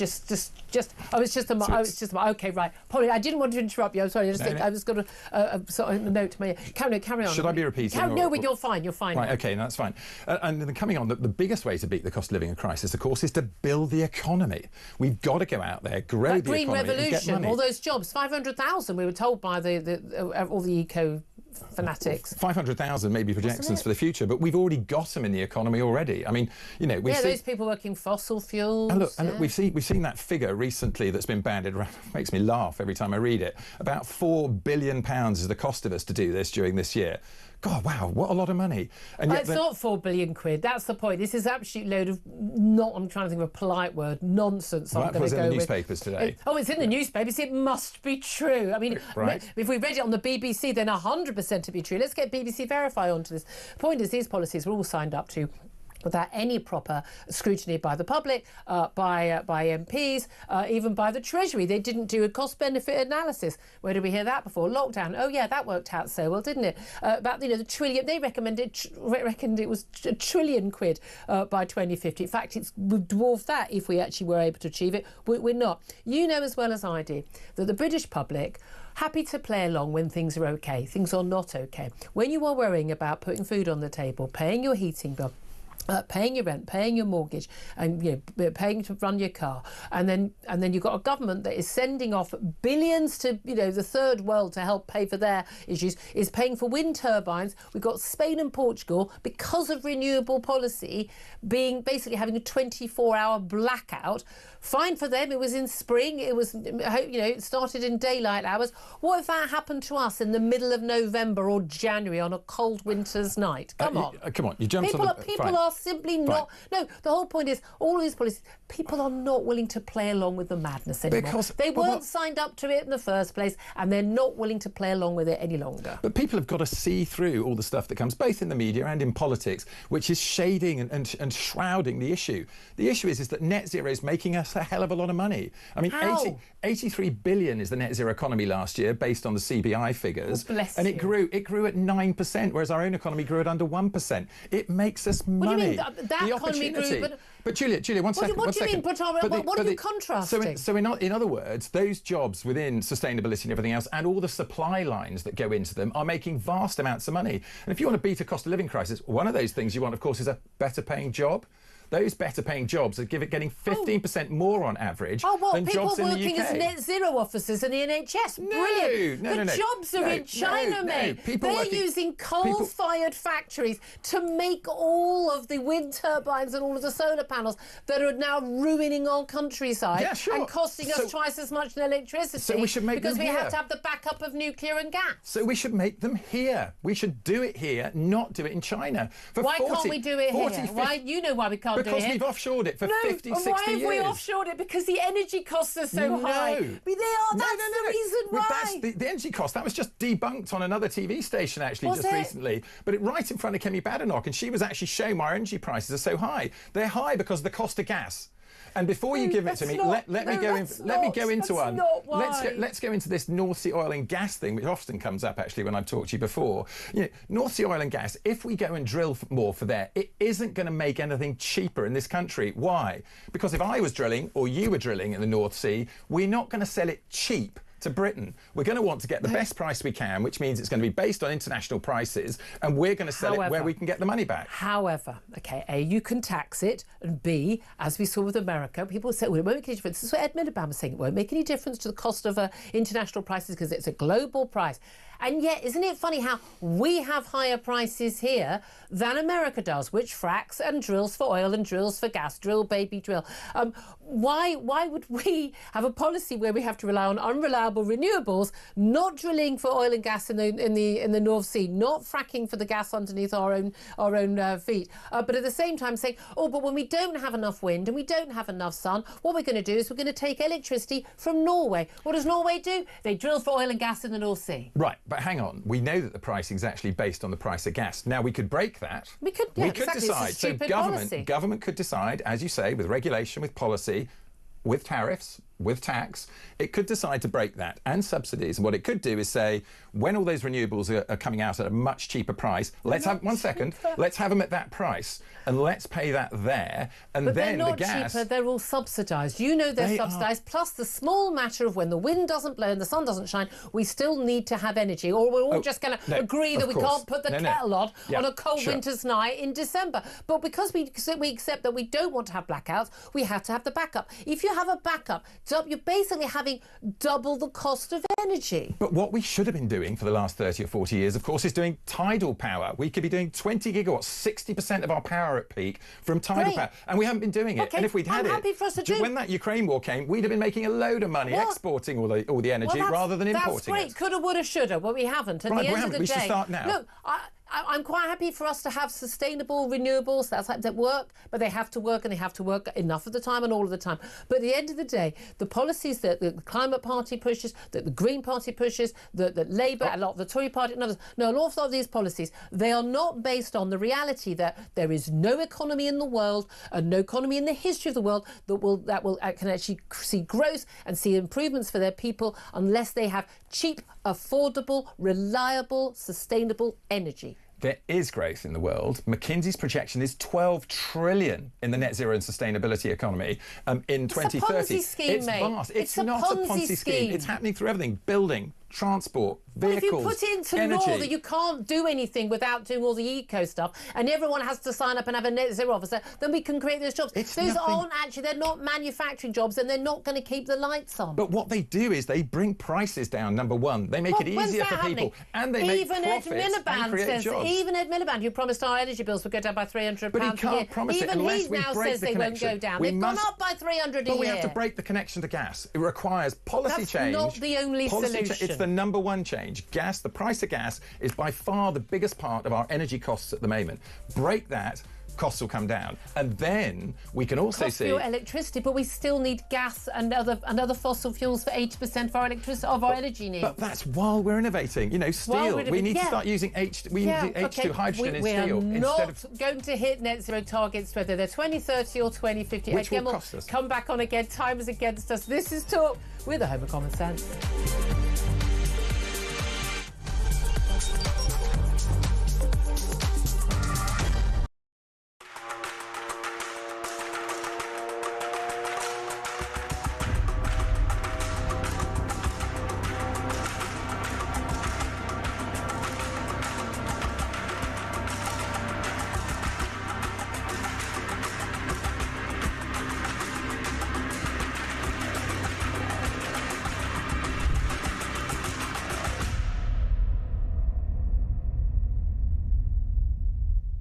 You said you don't like Polish people and you don't trust them. That's not what I said.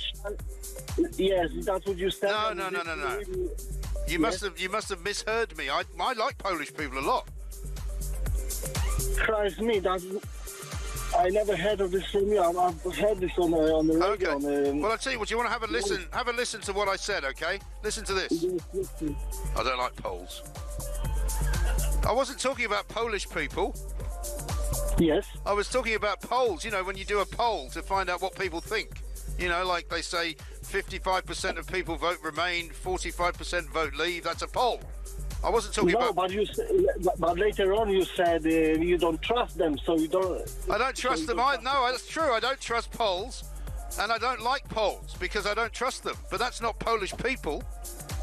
No, that's what I thought. That's what I pick up. Oh, I'm terribly sorry. Listen, well, I would never say anything like that. No, so in this case, I never learned English. No, listen, it's fine. It's absolutely fine. I'm very glad you called in because I wouldn't want you walking around thinking that Mike Graham is a horrible bigot. He doesn't like Polish people. No, I was thinking, what the hell? What's going on here? Actually, I must be back and explain a few things.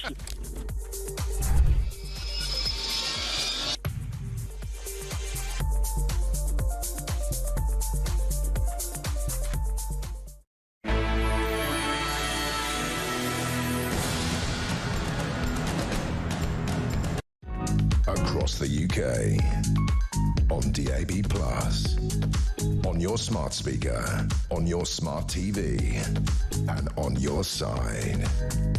This is Talk.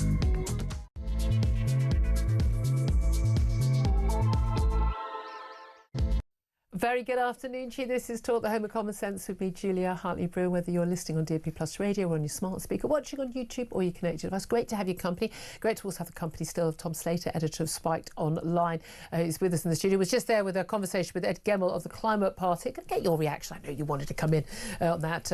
But we're also going to be talking more about the Home Office and their plan to restrict work and study visa applications from countries with the worst record of overstaying and claiming asylum miraculously at the end of that visa. This is under new plans for a Labour crackdown on abuses of the system. In particular, it would be targeting Pakistanis, Nigerians and Sri Lankans. Will that be enough, though, in the wake of those disastrous local election results for Labour to basically sort of win those voters back? Also, I mean, there's lots of talk about a U-turn on winter fuel payments. Do you think that would make a difference? Plus, local authorities under the control of Reform UK, and 10 councils now are under control of Reform UK, will only be allowed to fly the Union flag and St George's Cross and no other flags. That's what the party chairman Zia Youssef has announced. The policy has already come under fire from Labour, who've said it would mean a ban on the display of Ukrainian flags from public buildings. Yeah, but if we could just get rid of the rainbow flag from public buildings, that would work for me. It's a price worth paying. Plus, more events taking place throughout this week to mark 80 years since World War II ended in Europe. Street and tea parties took place across the country yesterday. Of course, on the worst day of the bank holiday is always the case, including at Buckingham Palace and at Downing Street. And that amazing fly past as well. Of course, we've got the King and the Queen visiting those amazing ceramic poppy displays at the Tower of London, which is just over the river from where we are in the studio here. Plus, Labour is at risk of taxing British high streets out of existence. The Chancellor has been warned. Alex Riley, the chair of the newly formed High Street Regeneration Group, said the Chancellor's raid on employers was harming job creation and risk triggering more closures of shops and restaurants. Not sure we can get any more than that. I think virtually every high street now is just either boarded up stores, betting shops and charity shops. Anyway, all that coming up. I'd love to hear from you in terms of those disastrous local election results for the Tories and for Labour. Labour talking about this immigration visa crackdown, a U-turn possibly being mooted on the winter fuel allowance, some sort of change there. Lots of pressure on Kemi Badenoch from her own MPs on her future. What's your reaction to that? Is any of that changing the Tory leader, changing the Labour leader, changing Labour policies? Is that going to be enough to win back votes from Reform? Love to hear your thoughts. 0344 499 1000 is the number to call. You can text the word TALK in your message to 87222. Get in touch with us on X at Talk TV. Calls are charged at the national rate. Text cost 1, standard network rate message. Just a couple of moments, we're going to be talking to a brand new Reform councillor. First up, though, Tom Slater, editor of Spiked Online, still with us. I know you want to come in on net zero. You and I have banged on about this issue for a very long time. Ed Gemmell from the Climate Party, lovely man, always great to have him in the studio. I mean, you always say kind of go hammer and tongs at it. But I genuinely am of the view that, no matter how nice people are and well-meaning, that the net zero policy is genuinely insane and immoral and unachievable. I mean, and unaffordable. I mean, you name it. There's no other extra words I can use about it. I think it's such bad policy. I don't believe in the foundational belief of it. I don't believe in that as a solution. I don't think it's achievable. I don't think it's affordable. But it's interesting, this poll, 6 out of 10 voters basically say, can you prioritise dealing with the cost of living rather than these net zero targets? But 'twas ever thus, wasn't it? Nothing's really changed. It's just politicians have had to wake up to that. No, absolutely. And the politics in this is shifting very quickly in a way that could be interesting if anyone can actually seize the initiative, because for so long there has been this completely uncracked elite consensus, something they all agree on but everyone else wasn't necessarily privy to, that we've got to pursue net zero, that it doesn't matter that it's going to impoverish people, that this is for the greater good and so on and so forth. All of that is now colliding with kind of economic reality and public opinion in a way that we haven't seen previously. This particular poll saying that 59% of Brits think that you've got to prioritise cost of living over the environment, only 13% saying that you should do things the other way around. This has been true for some time. You've now got the union starting to speak up about this a lot more because of the fact that if Ed Miliband gets his way and basically makes it impossible to do any more exploration in the North Sea for oil and gas, that's going to be a kind of Thatcher-style pit closure moment for jobs in this country. And you're also seeing other governments starting to say, what the hell is countries like the UK doing? The Norwegian energy minister gave an interview to the British press the other week saying we've exploited our oil and gas, we've built up a sovereign wealth fund to the tune of trillions as a consequence of that, and we're selling you energy all of the time. This is crazy. So I think that the Overton window is moving on this in a really fascinating way and quite quickly, I think. Absolutely. I'm very, very excited about that. I really am. But again, will people trust any of the parties that are sort of suddenly changing their views on these things? It's interesting, Labour Tony Blair, David Blunkett, others moving back. And again, everyone blaming Ed Miliband, but it's a Keir Starmer policy. It was in the manifesto. Ed Miliband didn't write the manifesto. Well, let's talk about how big an issue this is in those local elections. You're not voting on a lot of those policies, but we know that National Party politics very much impacts local elections, and my goodness me, what a set of local election results we saw from Thursday's vote and on Friday's results coming through. That by-election victory for Sarah Pushin. She's going to be sworn in as a new Reform MP, taking them back to 5 after the departure of Rupert Lowe. After that win by just 6 votes. 677 seats won by Reform out of more than 650 that were actually up for grabs, most of them from the Tories, but an awful lot taken from Labour as well. Reform now in control of 10 different councils and also 2 moralities as well. Well, among the councillors who was elected last Thursday, I'm delighted to say, is my old mate Darren Grimes, Reform UK councillor for Durham County Council. Let's welcome him to the show. Very good afternoon to you, Councillor Grimes. A very good afternoon, Julia. Thank you very much for having me on. I'm very excited. I wasn't very happy when you moved back home when we lost you from London, but don't get to see you as often anymore. But one of my Brexit heroes and a good friend. I'm very, very excited for you. How sure were you were going to win that seat? Were you one of those going, yeah, this is a walk in the park, or were you surprised by not just your victory but the scale of victory? No, I think by nature, Julia, I'm actually quite sort of, reserved when it comes to viewing these things as a slam dunk. I never, ever operate like that. But what I would say, though, is that all of the pollsters and the pundits, they had us on, 300 seats. Certainly 500 would be looking immediately very positive, but to get 677, nobody predicted that. Nobody saw that coming.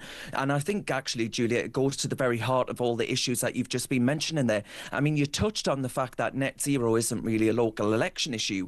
Well, hang on, I have to tell you, Julia, the spending, for example, take potholes as one example. The spending on electric JCBs to fill these potholes is huge, right? And that's because of a net zero commitment. Yeah. So it really does impact the pound and pence spent at a local level as well as a national That's a very one. good point, actually. And when people talk about these estimates of the cost of net zero to people, oh, it's an extra £200 on your electricity, your energy bill. But actually, no, it's not. It's all those costs that all the businesses have and all those commitments, not just the net zero officers, but every single commitment on those issues. And all of that ends up being paid for either by the taxpayer or us as consumers. So it all feeds back to us in the end. Absolutely right, yeah.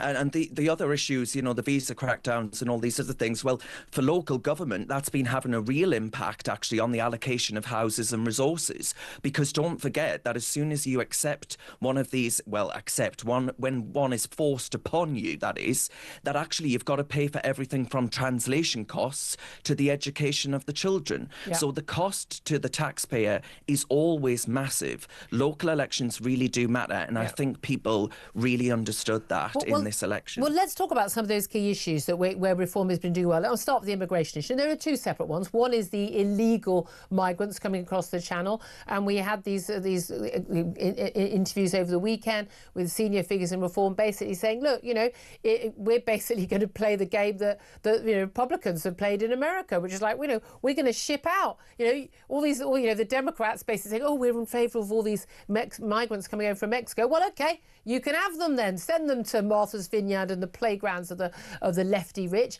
Funnily enough, they don't like it. I mean, that's the reality, isn't it? Actually, a lot of these people are shipped into places where, the Labour great and good and the Lib Dem great and good don't actually live. So what is the policy there in terms of the illegal migrants, the boat migrants? Yeah, so certainly HMOs are a problem in our neck of the woods. This is houses of multiple occupancy. Exactly, so yes. hostels, effectively. Yeah, and the creation of them. So, for example, I can think of a former bank that has been transformed into, housing 7 men, for example, where actually imagine you, Julia, in a working class area of County Durham, and you find out that next door to you and your daughter is a family is a set of 7 fighting age men moving in next door. Mm-hmm. I'm not sure you'd be best pleased about it, but for saying that for such a long time, you've been smeared as being racist, bigoted, xenophobic, whatever else. And now Labour expect us to say, oh, well, they understand it now. They get it. They're going to stop handing out these visas like confetti to those from countries who don't share our culture, our values and our views.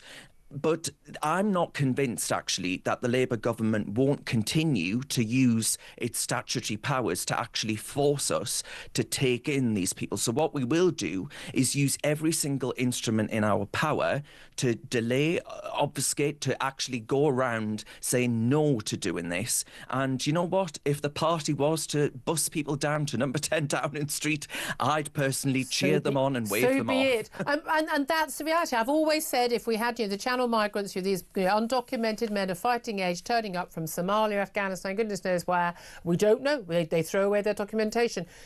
You buy up all the houses in Keir Starmer's street, apart from his house, and you put them in those houses.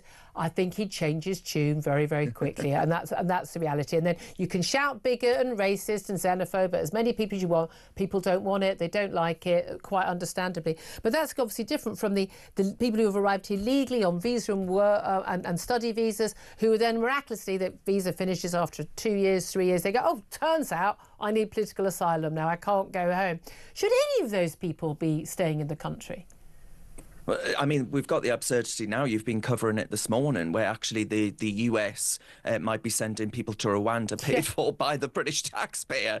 So, the whole thing is a total farce. And the asylum and migration policies have been mismanaged in the extreme. And it's impacted not just us culturally, but economically massively too. I'm not sure that anyone coming here on for example, a student visa, they're claiming asylum after the event. I'm not sure that ought to be acceptable, and the government, His Majesty's government, Sir Keir Starmer's government, have actually said themselves that they're going to tighten up the rules around this. But again, when they say they're going to tighten them, what does that actually mean? I mean, bearing in mind, we're looking at 30% of those asylum applications are from people who are already here but were here on a legal visa, so it's on a huge scale. It's an industrial scale, absolutely. And these routes, Julia, are being exploited for that deliberate reason, because once you're in the country, the likelihood of you being told to leave again is very slim indeed, because actually the human rights monopoly, the human rights factory, has actually made people very, very wealthy indeed. So I don't trust the vested interests. And let's not forget what Sir Keir Starmer was in a former life too. Indeed, a human rights lawyer, of course. Let's also talk about winter fuel allowance, because the front page of The Guardian today, Pippa Crerar, the political editor there, very well connected, saying that, government's possibly looking at some sort of change, a U-turn, a semi-U-turn, on the winter fuel allowance payments. Basically, 10 million pensioners lost out. Some of them very well-off pensioners, many of them, though, just above the poverty line. People who weren't getting pensioner credit, often or not even didn't know they were eligible for it, really missing out on that £300 a year, for the extra bills in the winter. Turns out that, if you poll people on that, that is the biggest cut-through policy that Labour have had since they've got into power, and it makes people angry on every side of the political divide. Yeah. Some cabinet ministers apparently saying to journalists they believe that is their equivalent of the Tory poll tax in terms of how damaging it is.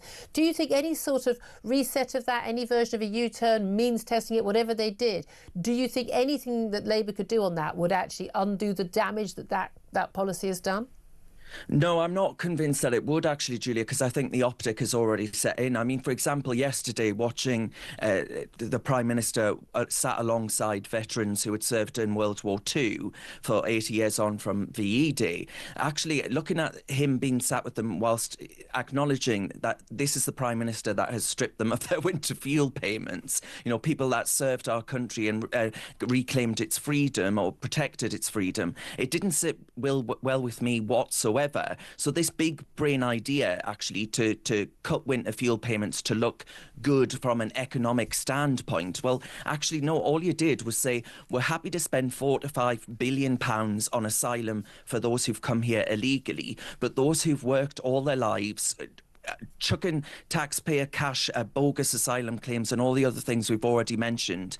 And now we're meant to believe that after getting totally spanked at the ballot box, they're suddenly all for our pensioners and our elderly. They made clear they couldn't give a flying flamingo. I was just going to say, edit whatever you're going to say.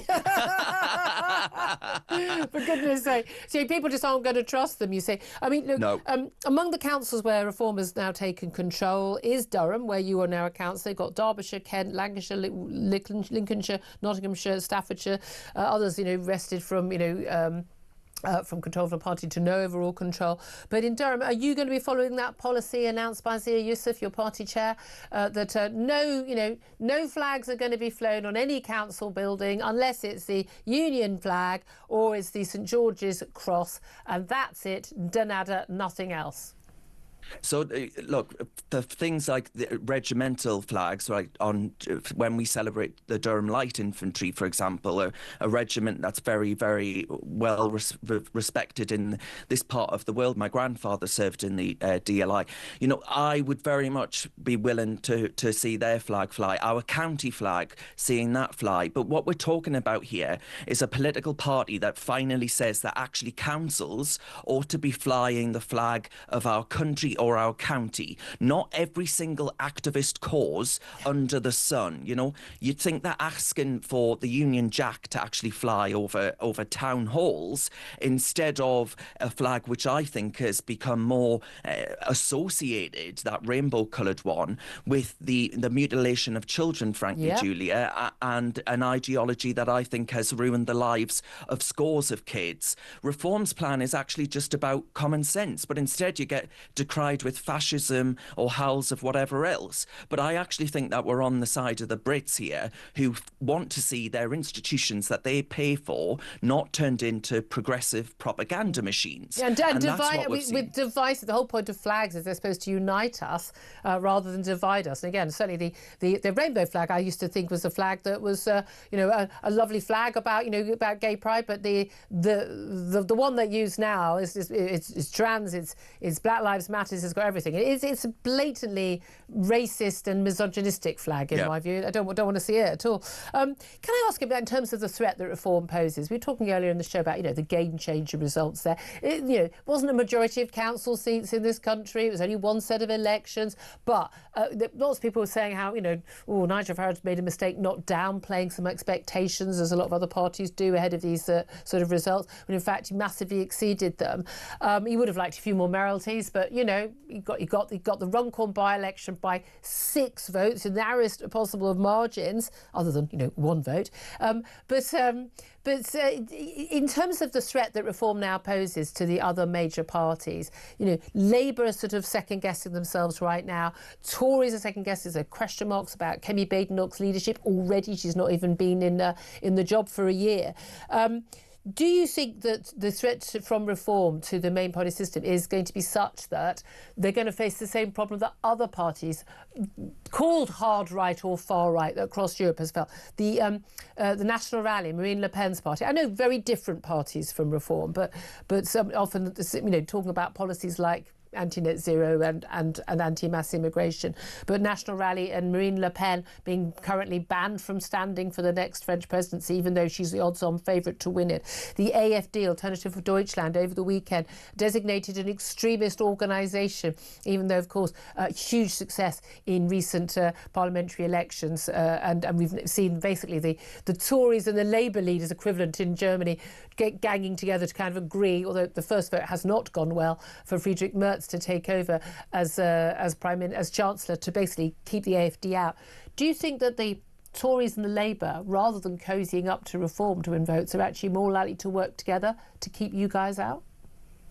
Yeah, I mean, look, I certainly think that they're spooked. Let's not beat around the bush. This is an unprecedented win. You're talking actually it being as seismic as a century ago when the Labour Party came into prominence as a real opposition party to the Liberals, for example, back in that political moment.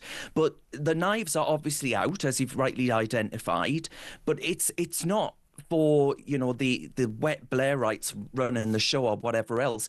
The parties are split. Look at the Labour Party.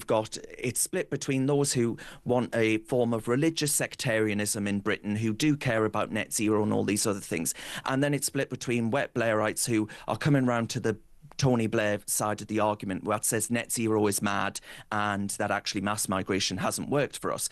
It's exactly the same, Julia, in the Tory party. I think actually you can identify, without the religious sectarianism element, you can identify a massive split within that party as well. We are the only political party that is actually united on policy positions and as a united front in standing up for what we think is in the best interests of this country. They couldn't organise a piddle up in a brewery at the moment, I'm afraid. So, we've got to be honest about this. And even if you get rid of Kemi Badenoch, the Tories have proven that they're totally done. They cannot decide who they are, what they're about. The Labour Party, well, they're certainly not for Labour. They're for illegal migrants over anybody up here at this point in time.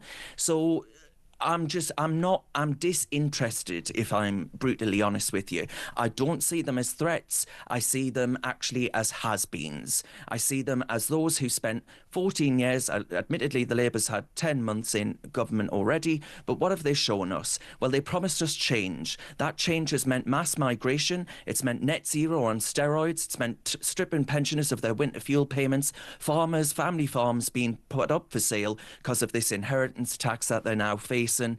It is a disgrace. If this has changed, Julia, I think we've woken up in some kind of nightmare. I really, really do. Councillor Darren Grimes, former UK Councillor at Durham County Council, thank you for joining us. Tom Slater, he's good, isn't he? No, absolutely. And congratulations to him on his electoral win. No mean feat. And it's telling, isn't it? I think the thing we're really coming to terms with now is that reform is the question around British politics is now based. It's how are the main parties going to respond to it? And the commentariat can be as sneery as they want. No, exactly. And I think that's one thing that, aside from anything else, they've got to start taking this a lot more seriously. They can't just rely on this sneering, this dismissal. And they really are. They still are. The tone of everything that is written is just again, still thinking it's a protest vote. No, absolutely. And it's quite clearly not. Farage is in Parliament now. and so that deflection could no longer apply. They have got a ground game now, so again, that deflection no longer works. They're losing a load of their donors to them, the Tories certainly. And there's a lot of momentum behind them, but it's because of the fact that thing that motored Brexit, which was not just about the European Union, it was also about Westminster and how much it had forgotten large parts of the country, are now turning to reform in a way they might previously have done with Boris Johnson's Conservatives as the means to hit out at a political establishment that has failed them. How they can't see this, even though this is the story of the past 10 years in British politics, is incredible. Yeah. Well, some of them just discovered it over the weekend. So well done for noticing what everyone. I mean, keep your eyes open. Exactly. They spend too much time looking into their chai lattes and not enough time looking at what's going on in the world. 12:25 is time. I want to hear from you. Your reaction to what a lot of what our guest Darren Grimes, I've got to call Councillor Grimes, had to say. It really tickles me that. Do get in touch. 0344 499 1000. Love to know from you. Just so you know, immigration visa crackdown, maybe a U-turn on winter fuel payments. Is that enough to win Labour's votes back, or are they long gone? They've only lent them really to get rid of the Tories, in which case what can the Tories do to get those votes back? Or again, are they now an end? I mean, the most successful political party in the Western world for the last century and a half, are they finished now? Again, a lot of people talk about, it's the end of two-party politics, the end of this, the end of that. Never say never, I have to say. But what are your thoughts? 0344 499 1000 is the number to call. You can text on 87222. Get in touch on X at Talk TV. Calls are charged at the national rate. Text cost one standard network rate message. Up next, take a quick break. And coming up, we're also going to be talking more about those VE Day 80th anniversary commemorations, and also why Labour risks taxing high streets out of existence altogether. This is Talk.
Nigel Farage and Reform do not have to do anything at the moment other than not be Labour or the Tories.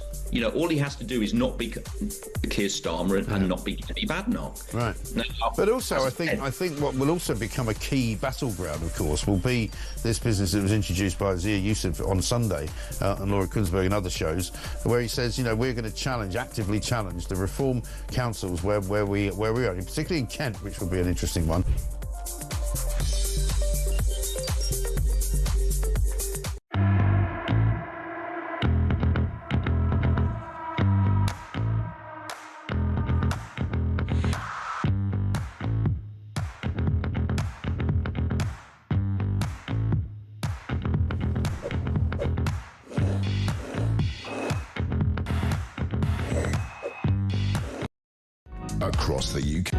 Across the UK, on DAB+, on your smart speaker, on your smart TV, and on your side. This is Talk. This is Talk the Home of Common Sense with me, Julia Hartley-Brewer. Just time to, running a little bit late, I always do. I'm talking to Councillor Grimes a bit too long. Let's get some of your messages coming in about, you know, the reform, earthquake and Labour planning and immigration visa crackdown, winter fuel allowance, possible U-turn. What's your reaction to all of that?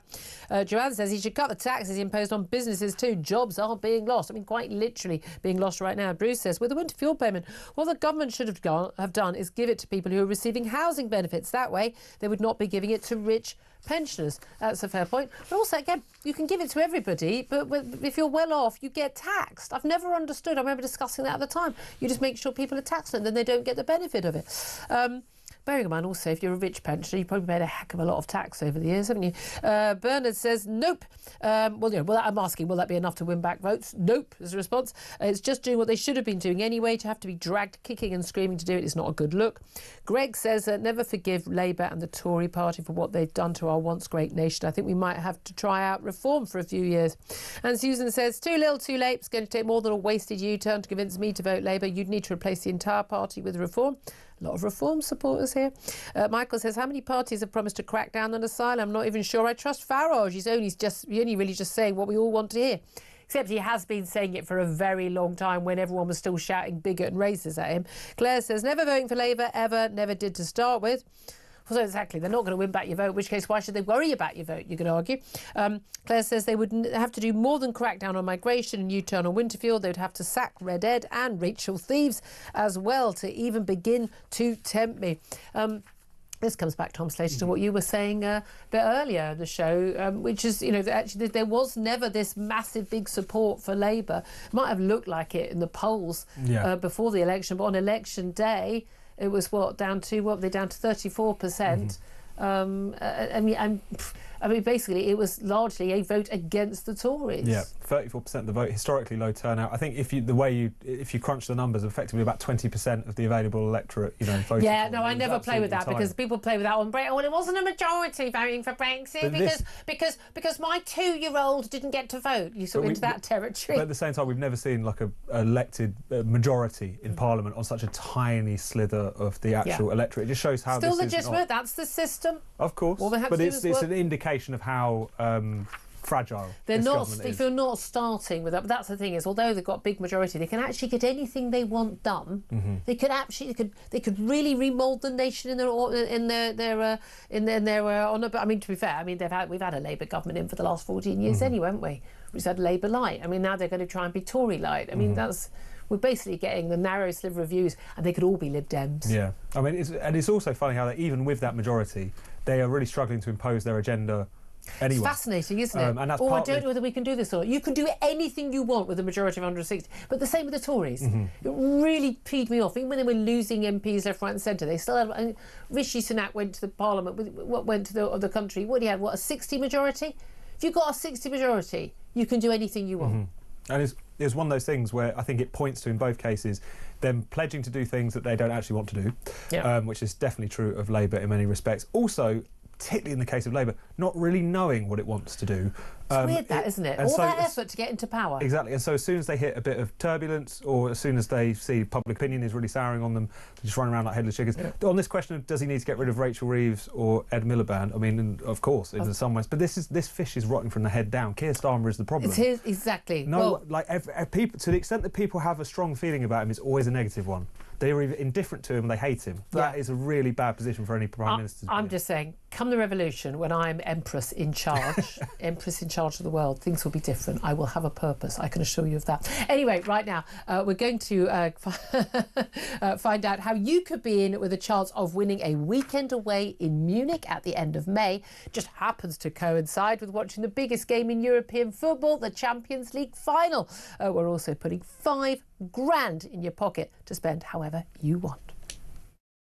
Win a once-in-a-lifetime trip to watch the Champions League final live. Go to talksport.com/win for your chance to embark on the ultimate odyssey of football ecstasy. With 2 tickets to the Champions League final live at the iconic Munich Football Arena, Germany, including flights, accommodation, and an uber-massive $5 grand in your hand. How about that? Enter online now at talksport.com/win. Terms and conditions apply. Achtung, baby. 18 plus, UK excluding Northern Ireland. For a chance to win that VIP trip, simply text the word football day 3338 by the 16th of May, 11 p.m. A text will cost you £2 plus one standard network rate message. You must have bill payer's permission, or you can just send your name and number by post to Champions League Final Comp, PO Box 3190, Colchester CO2 8GP. It must arrive by 5 p.m. on May the 21st. Do not miss out on that fantastic competition. Incredible giveaway from our colleagues at TalkSport, just down the corridor. Very good luck to you. 12:35 is the time. Up next, we're going to talk to the brilliant historian and commentator Rafe Hadel-Mancu about all things VE Day commemorations and a little bit of wokedom as well. That's coming up. This is Talk.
Across the UK, on DAB+, on your smart speaker, on your smart TV, and on your side.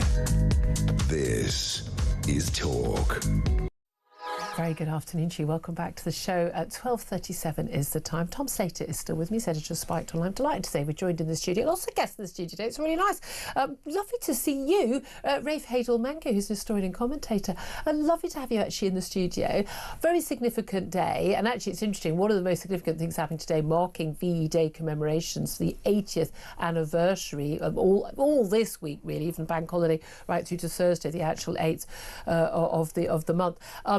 Is literally, I can see it across the river. We're right near Tower Bridge. We've got the Tower of London, where the King and the Queen are visiting that. I mean, it's brought back again. Just amazing ceramic poppy exhibition. And I have to say, I saw it the first time around. It's just incredibly moving and very, very beautiful. But that's not the only thing that's happening today. And of course, we had all these amazing events over the weekend, the fly pass and everything else. But talk us through all the major events of the week. Yes, so this is day 2 of a 4-day celebration of the 80th anniversary of VE Day.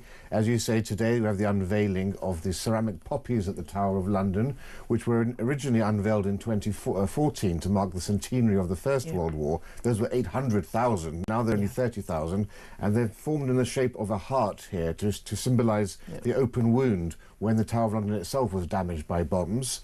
But key also today, they're going to light up landmarks across London and across the whole country, from Belfast City Hall to Cardiff Castle, just as happened on VE Day itself, because people must remember, for 5 years there was a blackout.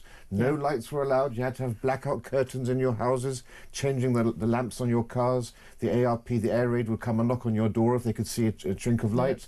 And suddenly on VE Day, everything became aglow again. You know, Leicester Square, Piccadilly Circus, if you're in the West End, Shaftesbury Avenue, Soho, but all around the country, the searchlights that had scanned the skies, they made themselves into the V for Victory symbol, which became iconic, and then they turned their lights onto the cathedrals and the castles of the country. So we're going to have we've been in dark for so long. Of that. And we've talked so much in recent years with these such important commemorations going on in Armistice Day as well. We have fewer and fewer of the heroes those who I mean, watch their comrades fall to die for our future of our country, but so many of these incredibly brave men and women who are thankfully still with us, but fewer and fewer at every single event. And of course, it was noticeable, wasn't it, the royal family gathering at Buckingham Palace on the balcony for the fly past yesterday, that there was no member of the royal family who had actually served in the Second World War being there. And of course, you know, the Prince Philip, important role, the Queen, the late Queen, an important role back at home. And it's interesting, you talk about this images, I had a big smile on my face when we talk so much about the incredible sacrifices that our armed forces took, but this was an entire, you know, whole nation effort, and the impact on ordinary men, women and children back home in the UK was huge. And some of the images of the relief, the joy that people felt when this absolute horror finally ended, well, in Europe here at least. Yeah, that's crucial. Well, the first thing, of course, this wasn't the end of the war. Yeah. There was still 3 months more to fight till we had victory over Japan Day on August the 15th with the bombs on Hiroshima and Nagasaki. But you're quite right. I mean, people need to understand this was the biggest celebration in British history, VE Day, because for the peoples of Europe, the war was over. Yeah. 6 long years, which had seen 35 to 50 million people killed, including 350,000 British armed forces. It liberated, of course, the Channel Islands, only part of the British Isles to be occupied by the Nazis. And it meant for millions of people at home, they'd be reunited with their fathers, their brothers, their sons. And, of course, also for so many people in the country, it was a moment when finally they realised no more would Britain be devastated by aerial bombardment. You know, not only was London destroyed, but Liverpool, Birmingham, Southampton, so many cities. Yeah. 95% of the buildings in Hull were damaged or destroyed in the Blitz. 40,000 people died in that country. So that's why Churchill came out onto the balcony of the Ministry of Health with the crowds assembled there, and he said, "This is your victory. In all our long history, we have never seen a greater day than this." And it was a whole country event, and it's fascinating to when we've seen the event, the horrific invasion of Ukraine. And indeed, what's happening with the massacre on 7th of October in Israel, when you see polls of, you know, of Brits and indeed Americans, like, would you be willing to fight for your country? How many people, particularly young people, say they wouldn't be willing to fight for their country? And again, it's one thing, isn't it, to talk about a far-off war, like would you be willing to fight for Britain in Iraq or Afghanistan? It's very different from would you be willing to actually to protect your nation state? And I find it flabbergasting that people wouldn't be. People say nothing's worth dying for. Oh, there are lots of things that are worth dying for, and we see people of Ukraine and people of Israel, you know, understanding the need of that. And we've got to talk about this threat from Russia. We've had alleged terrorist plot and arrests made involving Iranians as well. You know, the threat right now is very real, and these are moments where we can unite as a nation, but also we need to talk not just about our past, but about the present and talk about the future as well. And that's something you've done a lot as a commentator on sort of, we say, woke issues, but actually on really important British values and cultural issues, and as a historian as well, being able to understand the significance of those, because it seems to me one of the key ways we honour the sacrifice that was made by the men and women who died in the war, in all the wars, but particularly in the Second World War, is that we protect the values and the freedoms and the culture that they were trying to protect from the Nazis. And that's been one of the themes of VE Day, actually. Yesterday we saw the torch of peace passed on from a 100-year-old veteran, saying, you know, these celebrations are not static. You know, the fight for our freedoms and our liberties carries on and continues. We now have the longest war since the Second World War taking place within our continent. It is very much about that. Unfortunately, what we've had, of course, is we've had 30 years whereby British culture, British history and British identity have been systematically undermined. We've had ideological subversion being taught in our schools. So, and the complete erosion of our history, where our heroes have been denigrated and all of our achievements have been denigrated. Yeah, Churchill's a racist and things like that. So it's no surprise then that in the last 10 years we've seen a halving. From 2008, 80% of youth 18 to 24 were proud to be British. Today it's only 40%. So we call... That's mind-blowing, isn't it? It's the majority of young people are not proud to be British. Where would they be proud to be from, I wonder? But there's no surprise. Somalia? If the media, the universities, academia, the government, if everybody is essentially saying that Britain is the source of all evil and the West is, you've got the original sin of slavery and all of the nonsense. And the Industrial Revolution. And the Industrial Revolution. You're welcome, world. The greatest leap forward in 12,000 years of human evolution born right here in Britain. We get none of the praise for that. Everything has a negative origin to it. So why would you buy into Britain?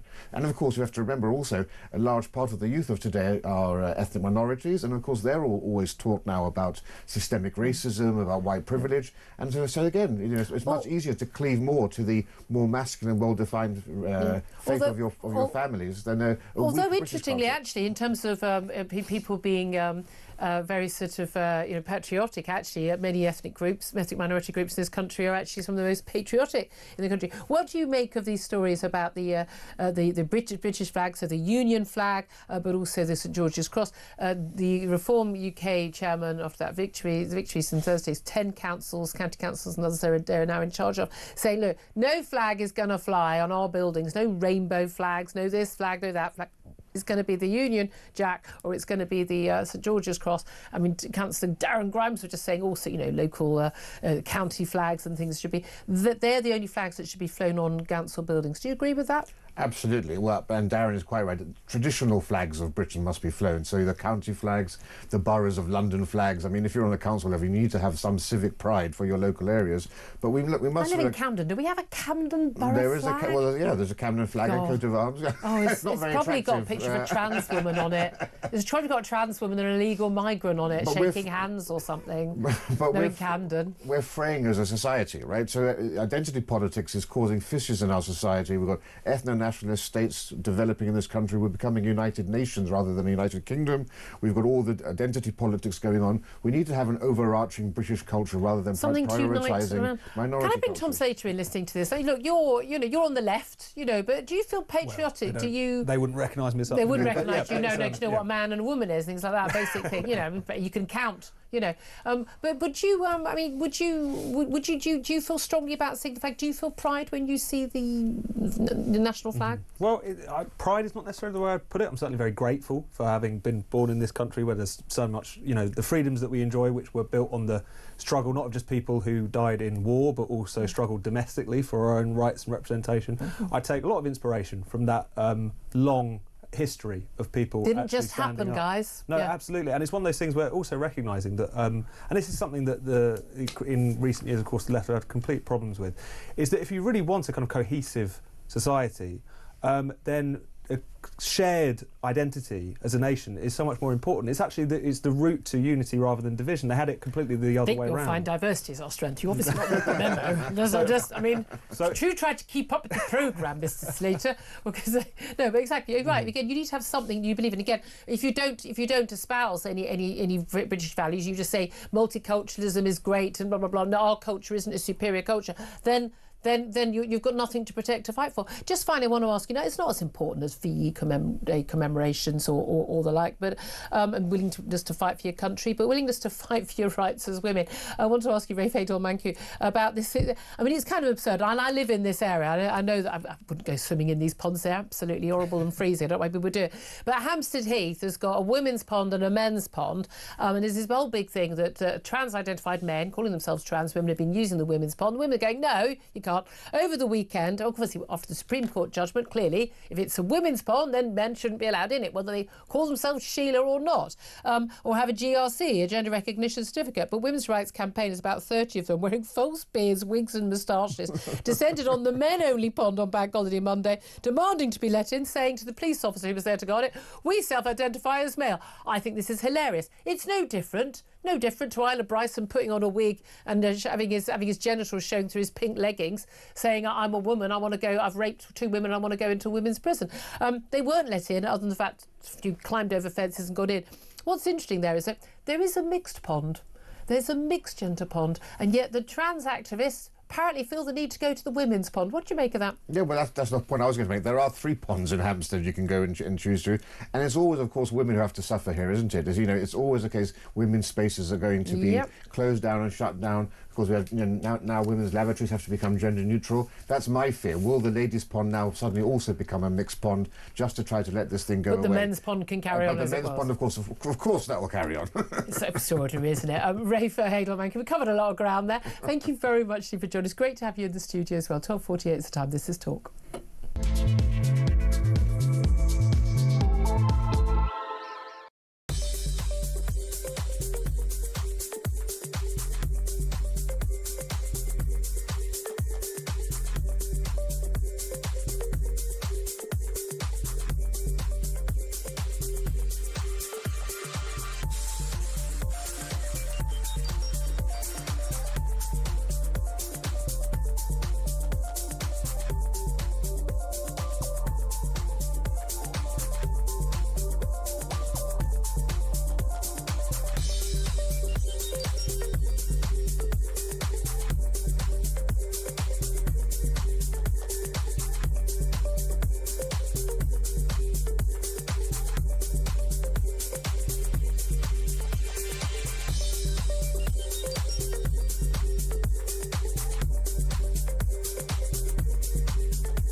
Nigel Farage and Reform do not have to do anything at the moment other than not be Labour or the Tories.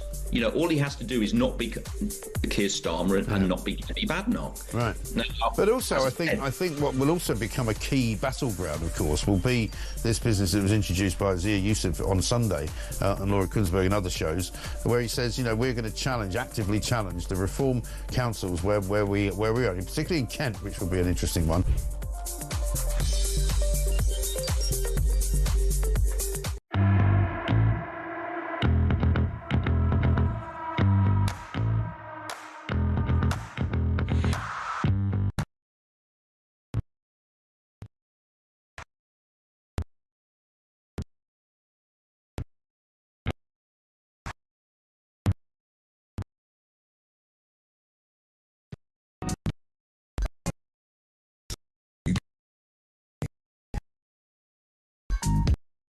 DAB Plus. On your smart speaker, on your smart TV. This is Talk the Home of Common Sense. Me, Julia Hartley-Brewer, 12:51 is the time. Tom Slater still with us. Delighted to be joined right now by Maxwell Marlowe, who's Director of Public Affairs at the Adam Smith Institute, the free market think tank. Very good afternoon to you. Good afternoon, Julia. How are you? Very well indeed. Lovely to talk to you. I want to talk to you about Labour risks taxing high streets out of existence. We've got the chairman of the newly formed High Street Regeneration Group. This is Alex Riley. He said the Chancellor's raid on employers was harming job creation. It risks triggering yet more closures of jobs and restaurants, whether it's the national insurance hike, the lowering of the threshold to pay it, plus, of course, the minimum wage as well. And basically, they're saying going to tax high streets out of existence. How concerned should we be? We should be really concerned, Julia. This is really bad news. Look, I mean, you know, this new group says it. Kate Nichols from UK Hospitality says the same thing. Sasha Lord, the former nightlife advisor to Andy Burnham in Manchester, he's saying exactly the same thing. There are calls of outrage across Britain's high streets about this huge tax raid that, you know, either we pay it as customers going to the high street, or the companies take on board the cost and they eventually get shut down. So the high streets are in serious crisis. There is no plan from the government of how to reverse this trend. And we can see more and more degradation. We'll see more and more Turkish barbershops, of course. That's absolutely fine. But we will see, you know, tea rooms, pubs, restaurants, shops, you know, up and down the country being closed down because of this vicious tax raid, really. Well, there seems to be a lot of relaxation about it. Oh, well, people are shopping out of town. Well, no, those big out-of-town shopping centres aren't doing well either. Oh, well, don't worry, it's all going to be cafes and it's going to be lifestyle. Well, no, they can't make ends meet either. As you say, sort of, you know, the barber shops, pop-up candy stalls, that's the other one on the high streets, charity shops and betting shops. That seems to be all there are. I mean, even my area, again, nice leafy area, an awful lot of closed-up stores. I mean, the shoplifting alone has killed off a couple of the stores. They simply can't survive with so much of that hit to their takings. But it's a whole raft of issues, isn't it? It isn't. It's high rates. It's, you know, high rates, high rents. It's the cost of the staff, the minimum wage, the national insurance hikes as well. But it is also, you know, local council policies making it impossible for people to stop, park their car, do a bit of shopping and come back again. No, I mean, you know, 5 minutes. That's it. That's your lot, and you're going to be charged sort of £6 to park for 5 minutes, and then your car's going to be towed away. There are so many things counting against any local shop on the high street actually being able to make a living and attract customers, and you're actually going to spend money. Absolutely. It's a problem of big government at the end of the day. It's the problem the government think they can come in, solve all the problems. I mean, looking at those councils, for example, you know, I don't entirely blame them, to be honest. They're all bankrupt because there are so many obligations from central government on them to provide all these different services. But again, I mean, when I speak to hospitality companies, especially in the nightlife sector, especially pubs, one of the big issues they've got is planning. It's getting licensed to open in different areas, and then they've got to comply with all these noise rules. And they've got to, you know, worry about the upcoming banter ban that's coming through the House of Lords at the moment. There are so many rules to deal with and to respond to. They're just going bust. So it's no wonder. I think the high street will be a thing of the past in 10 years' time. And the thing is, there's no reason. There are a lot of people who seem to live in this sort of world where everything's just on their phone and they don't ever seem to leave the house, and their Deliveroo's and Uber Eats or whatever. Although those companies, again, not doing so well. People can't afford a lot of those deliveries now. Times are hard. But they don't seem to understand how important the high street is for local communities. You bump into people. I love my local high street now. I know a lot of the shopkeepers, chatted to them during lockdown before and talked to them about the shoplifting, but you know each other by name, and it's just that local community, particularly for older people, particularly people who live alone, to have that community. It's an important part, same as the pubs and the cafes, an important part of local neighbourhoods. And when those things are gone, you can't get them back again. Exactly. I mean, I've always said, the pub is essentially the family home of the British people. Everyone can go there. Everyone's welcome. It's a really great place for people to socialise, bring communities together. There is a war on pubs at the moment, whether you're looking at, alcohol duty, Rachel Reeves came out with this insane thing in her last budget that, we're cutting back a penny off the pint. Yeah. Wrong entirely. It's madness. Yeah. The price of a pint, bottle of wine, spirit's gone up, a multitudes of that. So, it's not just the pub, it's all sorts of areas. It's pretty patronising, that, isn't it? And again... Oh, absolutely. And again, people got used during lockdown. I mean, again, lots of these shops, a lot of the pubs, a lot of cafes and restaurants, they are still dealing with huge debt they've got completely just hanging over them since lockdown as well. They've not had a chance to recover. And of course, that VAT on food and drink in a pub, but it's not there when you buy it in a supermarket. Yeah, of course. I mean, that's part of our insane VAT rules. So I'm sure you may remember this, Julia. Pastrygate or Pastygate, really.